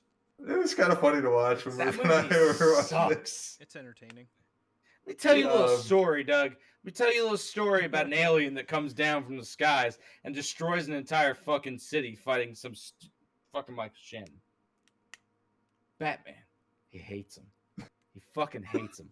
And the whole movie builds up to one of the greatest scenes in any comic book movie ever, where Batman's wearing the full suit. Martha! Not that What one. did you say? That one sucks. Wears the full suit and just beats the living shit out of the Superman. As a Batman fan, Doug, should be literally everything you've ever wanted to see in your life. And you're gonna shit on it. Because it wasn't done correctly. It was... You're wrong, Corey! Sit down! No. It was a fucking... It was done so well! No, it was The whole scene was so beautifully shot. The eyes of Batman glowing. The first time we've ever gotten glowing Batman eyes. The fight was an embarrassment. You're an embarrassment. This fight's amazing. Well, no, we got glowing Batman fine. eyes in Dark Knight. It looked fine. So no, we didn't. They were awful. That was like the fucking stupidest glowing Batman eyes we've ever gotten. There were televisions in his eyes. They didn't even work. You get the shit beaten out of him. Why did the You get the movie? shit beaten out of him. Why did the movie start with the Waynes getting killed again? Why do we need to see that? Because we needed to see it again. Because it's a different Batman. Yeah, it's like Murph. They haven't gotten to the point that Marvel has gotten to, or Sony, where they don't need to explain and show Uncle Ben dying. They're just like, you know the The story. last time the Waynes died, Murph, kids were born in like 1992. This time the kids were born in like 2002. Uncle It's Ben, been like a we've solid seen, 10 years. We've seen die like 4 times at this point, so we're good. Uncle Ben hasn't died enough. Because it wasn't an origin story, so why did you need to see them getting killed at the beginning? It doesn't make sense. Because it was beautiful and Jesus. They wanted Jeffrey Dean Morgan in the movie, that's why. I mean, absolutely, because they could use him now for Flashpoint Batman if they wanted to. Do you at least agree, like, Amy Adams is not a good Lois Lane? No, I fucking hate Amy Adams. But I hate Man of Steel. Man of Steel's fucking garbage. Man of Steel's the best SnyderVerse movie. Wrong! Unless Wonder Woman counts, in which case Wonder Woman's the best. No, that's not. What about Snyderverse Justice League? movie. That's the best SnyderVerse movie. I think Justice League is better than Man of Steel. Man of Steel's trash. I don't know. The I like Man of Steel. gigantic metal spider peeing into the ocean. They're all. And that's the whole final fight. They're all just a big Sunday of disappointment. I will live and die on the fucking mountain that is that Batman versus Superman fight was everything I actually ever wanted it to be. It could be so much better though. Until Martha It was offensive to me. I'll give you Martha. Dude, they're gonna do it again in 20 years, and you're gonna like that one more. No, they won't, because I would hope they only so. did it once in my entire lifetime. Yeah, but now they like redo Batman every like fucking 3 weeks. So They're not gonna, Murph, because I they'll would never fucking redo hope Superman, so. because Superman sucks. Superman's the most boring character on Earth, and he they really need to make a way to make him more interesting. He deserves to get Wonder I mean, if you beaten can- out of him it's by like Wonder Batman. If you Woman could take is- Captain America through Winter Soldier and make him like Fucking awesome, you badass. can make Superman awesome. They probably no. They've It's impossible. successfully done it in the comics. They just decide not to actually use the ideas that they've used in the comics for whatever reason. I don't understand why. We'll go with no. Fuck Superman. Batman beat the shit Wonder out of him. Woman's It's on the one film. that- Let's go. Wonder Woman's the one character that they have been incapable of updating. Yet she's more popular. Corey's on his airing of grievances with Wonder Woman. Seriously, I think she had more personality than Superman, and it was with Gal Gadot playing her. Yeah, no, I agree. And Henry Cavill is actually like a decent actor. I was gonna say, don't you dare talk bad about Henry Cavill. No, he's a the good one actor. thing. He's a He's good the actor. one He's shining just like- star in that Snyderverse. No, Ben Affleck is Batman. Is Ben Affleck's not bad. Fight He's me, good. fight me, Doug. I will light you on I fire, like Doug. no, I'm with JP. I like Batfleck a lot. So Doug, you're gonna watch the Zack Snyder Justice League? You want them to release the Snyder Cut? Of course I do. I need something new to shit on and bring to my airings of grievances for the next year. I'll be ready, man. I'm gonna sit all 4 hours. I'm gonna write notes down just to clap back. I'm very interested to see like if it goes one way where it's like, wow, this is a dumpster fire, or if it goes the other way where it's like, wow, this is like actually like exactly what we wanted all this time. There's no way that It's everyone's gonna gonna be be right in the like, middle. this meets No, my of course. unrealistic expectations for what this movie was supposed to be. It's not going to be, but I'm just Yeah. saying that like as a whole, the fanboys are gonna fight, of course, but I mean just, you know, people that are actually living in the real world, I wonder, you know, how it's gonna fall. I don't know what this real world is you speak of, but Not the Matrix, JP. Martha. All right, that's the Snyderverse for you. JP, Yeah. let's do this. Hi, buddy. Let me know if I get the order right, because Sure. it's been a while. Let's do it. Harry Potter and the fucking Sorcerer's Stone. Yes, Harry Potter and the Chamber of Secrets. correct. Harry Potter and the Goblet of Fire. No, that's the fourth one. You skipped Order one. of You the missed Phoenix. one. That's the fifth one. Half-Blood Prince. That's the Damn sixth it. one. Prisoner of Azkaban. That There is the you third go. one. I think I missed one in the way here. You didn't get to the 7th one. Oh, what did we really go to the 7th one? Deathly Yeah. Hallows. Yeah, part 1. And Yeah, they took that book and made it into 2 movies. Along there the were way. 8 movies. But I've never seen the second half because I broke the curse before that happened. I've seen every Harry Potter movie besides the last one And in you hate theaters all of them. unwillingly. Yeah, I dragged you to plenty of them. I added up all of the minutes of the ones that you dragged me to. And you know what it comes out to, Murph? Yeah. 666. For Yeah. wait, for 1, 2, 5, and 6? Yeah. What? There's no way. There's no way you didn't. Wait, actually- did I drive you to 5? Did you see an IMAX with us? I have no idea. Doug, I've Doug, lost you track and of my Corey Harry saw Potter that one in time. IMAX, right? Yeah. And I yelled Is that at the one where kid- you yelled at those kids and Yeah. got? Yeah. I Oh, is that remember. the one where you left and came back and they got kicked out? I came back and they got yelled at. And then they were quiet for a while. Deathly Hallows Part 2, I got people kicked out. I was not at Deathly Hallows Part 2 because I've still never seen it. Yeah. I hate these movies so much. But they're So much. they're such an important 21st century series of film. They're actually the least important of anything in the world because after having gotten into the fantasy world, I realized that she just ripped off fucking everything from fantasy worlds and just made it with kids. Made it mainstream. Not really, because Lord of the Rings and shit, but in D&D. But fucking, I hate Harry Potter, man. DMD, the movie with Marlon Wayans. Yes.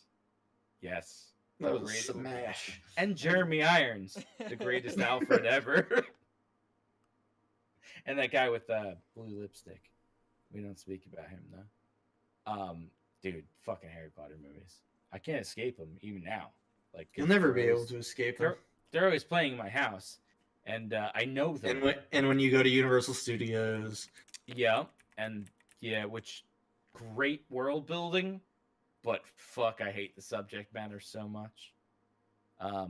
Dude, I resent this so much. I think you paid for my ticket in some of them. I think the 6th one I did. Yeah, Yeah, the 6th one I did. it took a bit to get me to go to that one. Yeah, that one. I'm a fucking dumbass. You for were going you to were a 6 bo- of them. No, you were a boss for coming to that one. I needed someone to see that one with, and you were like, all right, fuck it. Even though I fucking hate these movies so goddamn Dude, I much. fucking hate them. So what can't is it stand like? them. What is it you hate about them? I mean, is it like you don't like the actors or the story? Is fucking terrible. They're all kids, so I hate children actors. Yeah, when did children actors become good, in your opinion? Like the last year or so. I think I watched a couple movies from the last year or so when children actors were like a different breed of human being now, where they actually don't suck. It was not Stranger Things because they all Yeah, no, I didn't terrible. think it was. It was some movie I watched this year.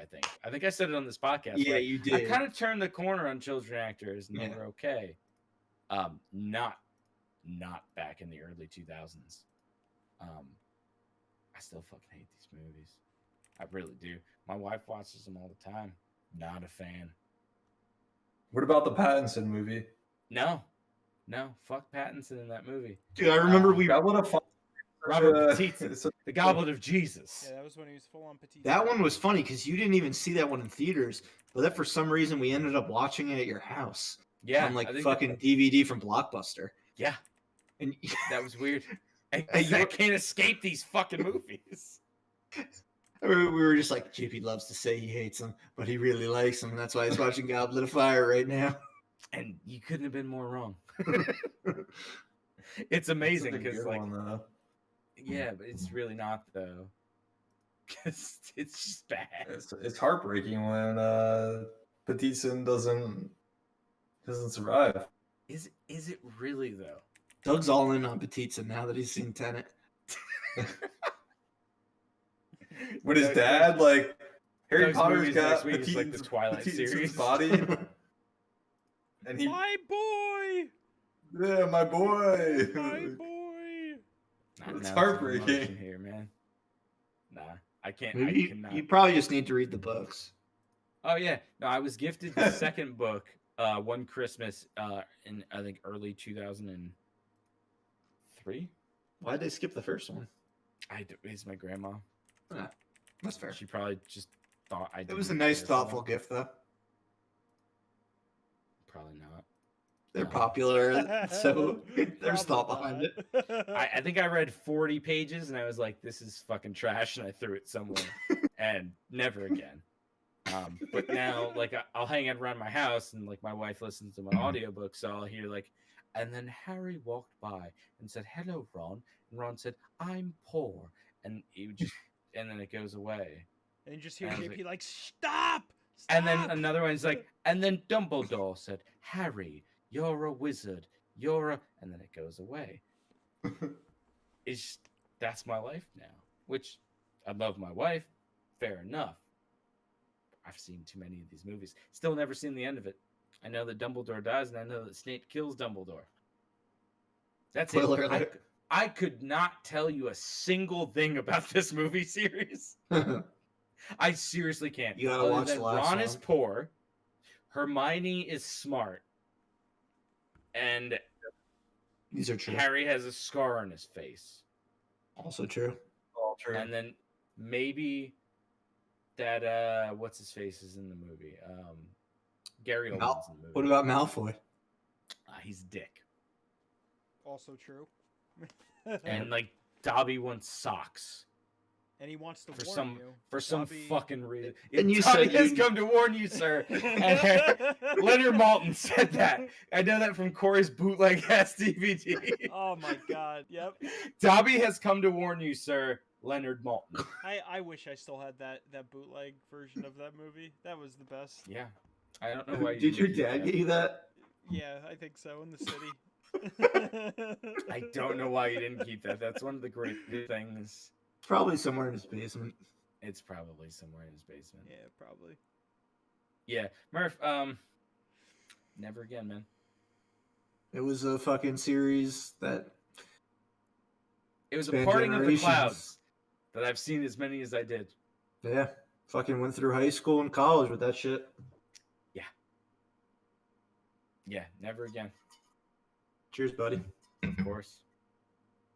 All right. And last but not least, so this one we said we would talk about it multiple times this year, and then ended up not talking about it. Time So- of reckoning. In the year of 1995, we were going to cover it, and we never covered it. Then there was another point I think we said, but we didn't. And then we never got the chance to do the year in review for the 90s this year, which we'll get to in a few weeks. 2 weeks, I think. But yeah, we'll just talk about it right now. It's a little stinker called Empire Records. Murph is just not a fan of Rex Manning Day. He doesn't like Rex Manning Day. Fucking it's corny. There shouldn't be days after fucking corny ass cult classics. And I mean, I don't even know if I can call it a cult classic, but it's a cult movie. Got an audience that likes it. Fucking ripoff of Dazed and Confused. They just dropped it into the 90s and just put it on a random day, Rex Manning Day. It's not a fucking like graduation or like the first day of school, like all these other cool movies that deal with high school, college kids are.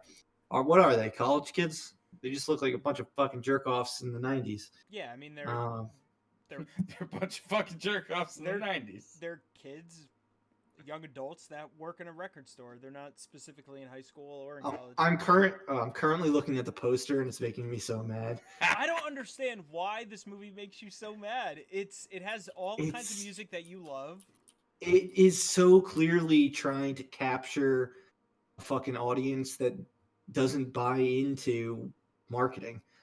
Like, and that's I think part of what makes me so annoyed of it. Like they're trying, like grunge people, that like whole type of scene, like they don't want to be spoon fed a fucking mainstream comedy with Liv Tyler and Renee Zellweger. Like, come on. But it's no Come different than on. any of those other like movies that came out at point in time, like Senator The only grunge, like fucking powder. Brady Bunch movie, they did it well because they were making fun of what they were in the time period that they were in. I The feel whole like they make grunge fun era. of it. They make fun of it too in this movie. They make fun of a lot of shit. They make fun of like a lot of different genres of music.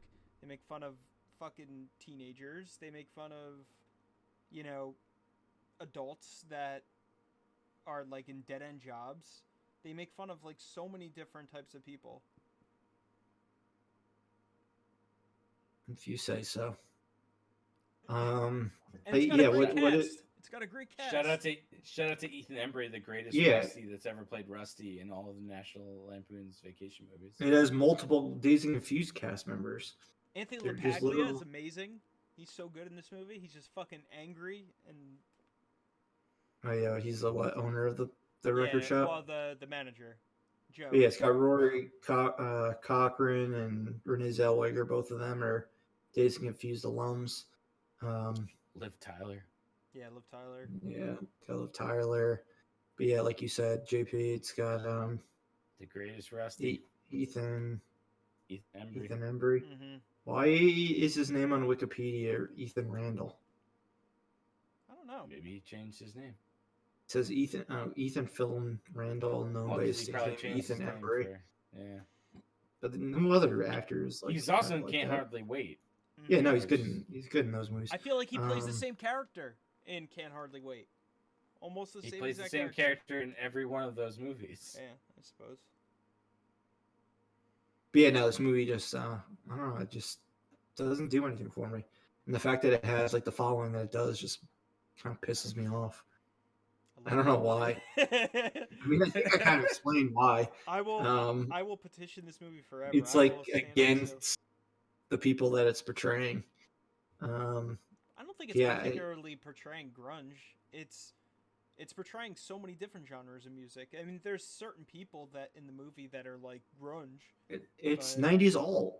Like that's that's what this movie is portraying. That whole like scene. I think 90s Fucking pop early 90s. Also. You have like Rex Manning representing those people that are like blind lovers. Yeah, but of, he's- like Yeah, but he's like an old school guy. Yeah. Isn't he like a 70s artist?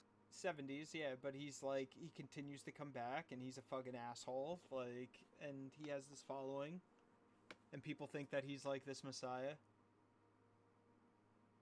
Yeah, and I he's don't just know. a fucking deadbeat. So, yeah, I don't know. JP, you ever see this movie?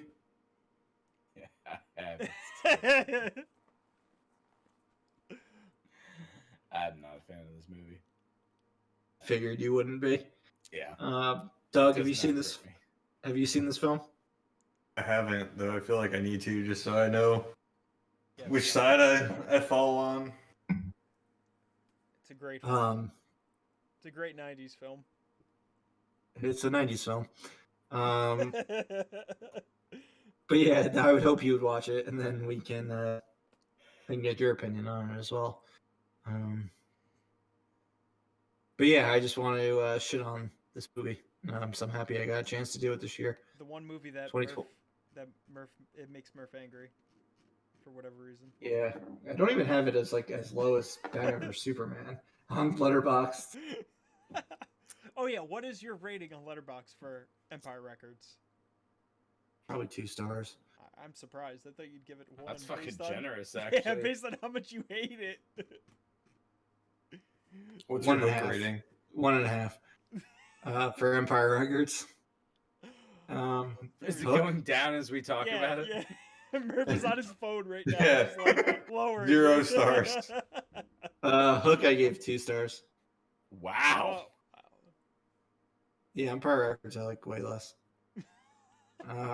There was at least a point in my life where I mildly respected Hook, so I have to give it points for that.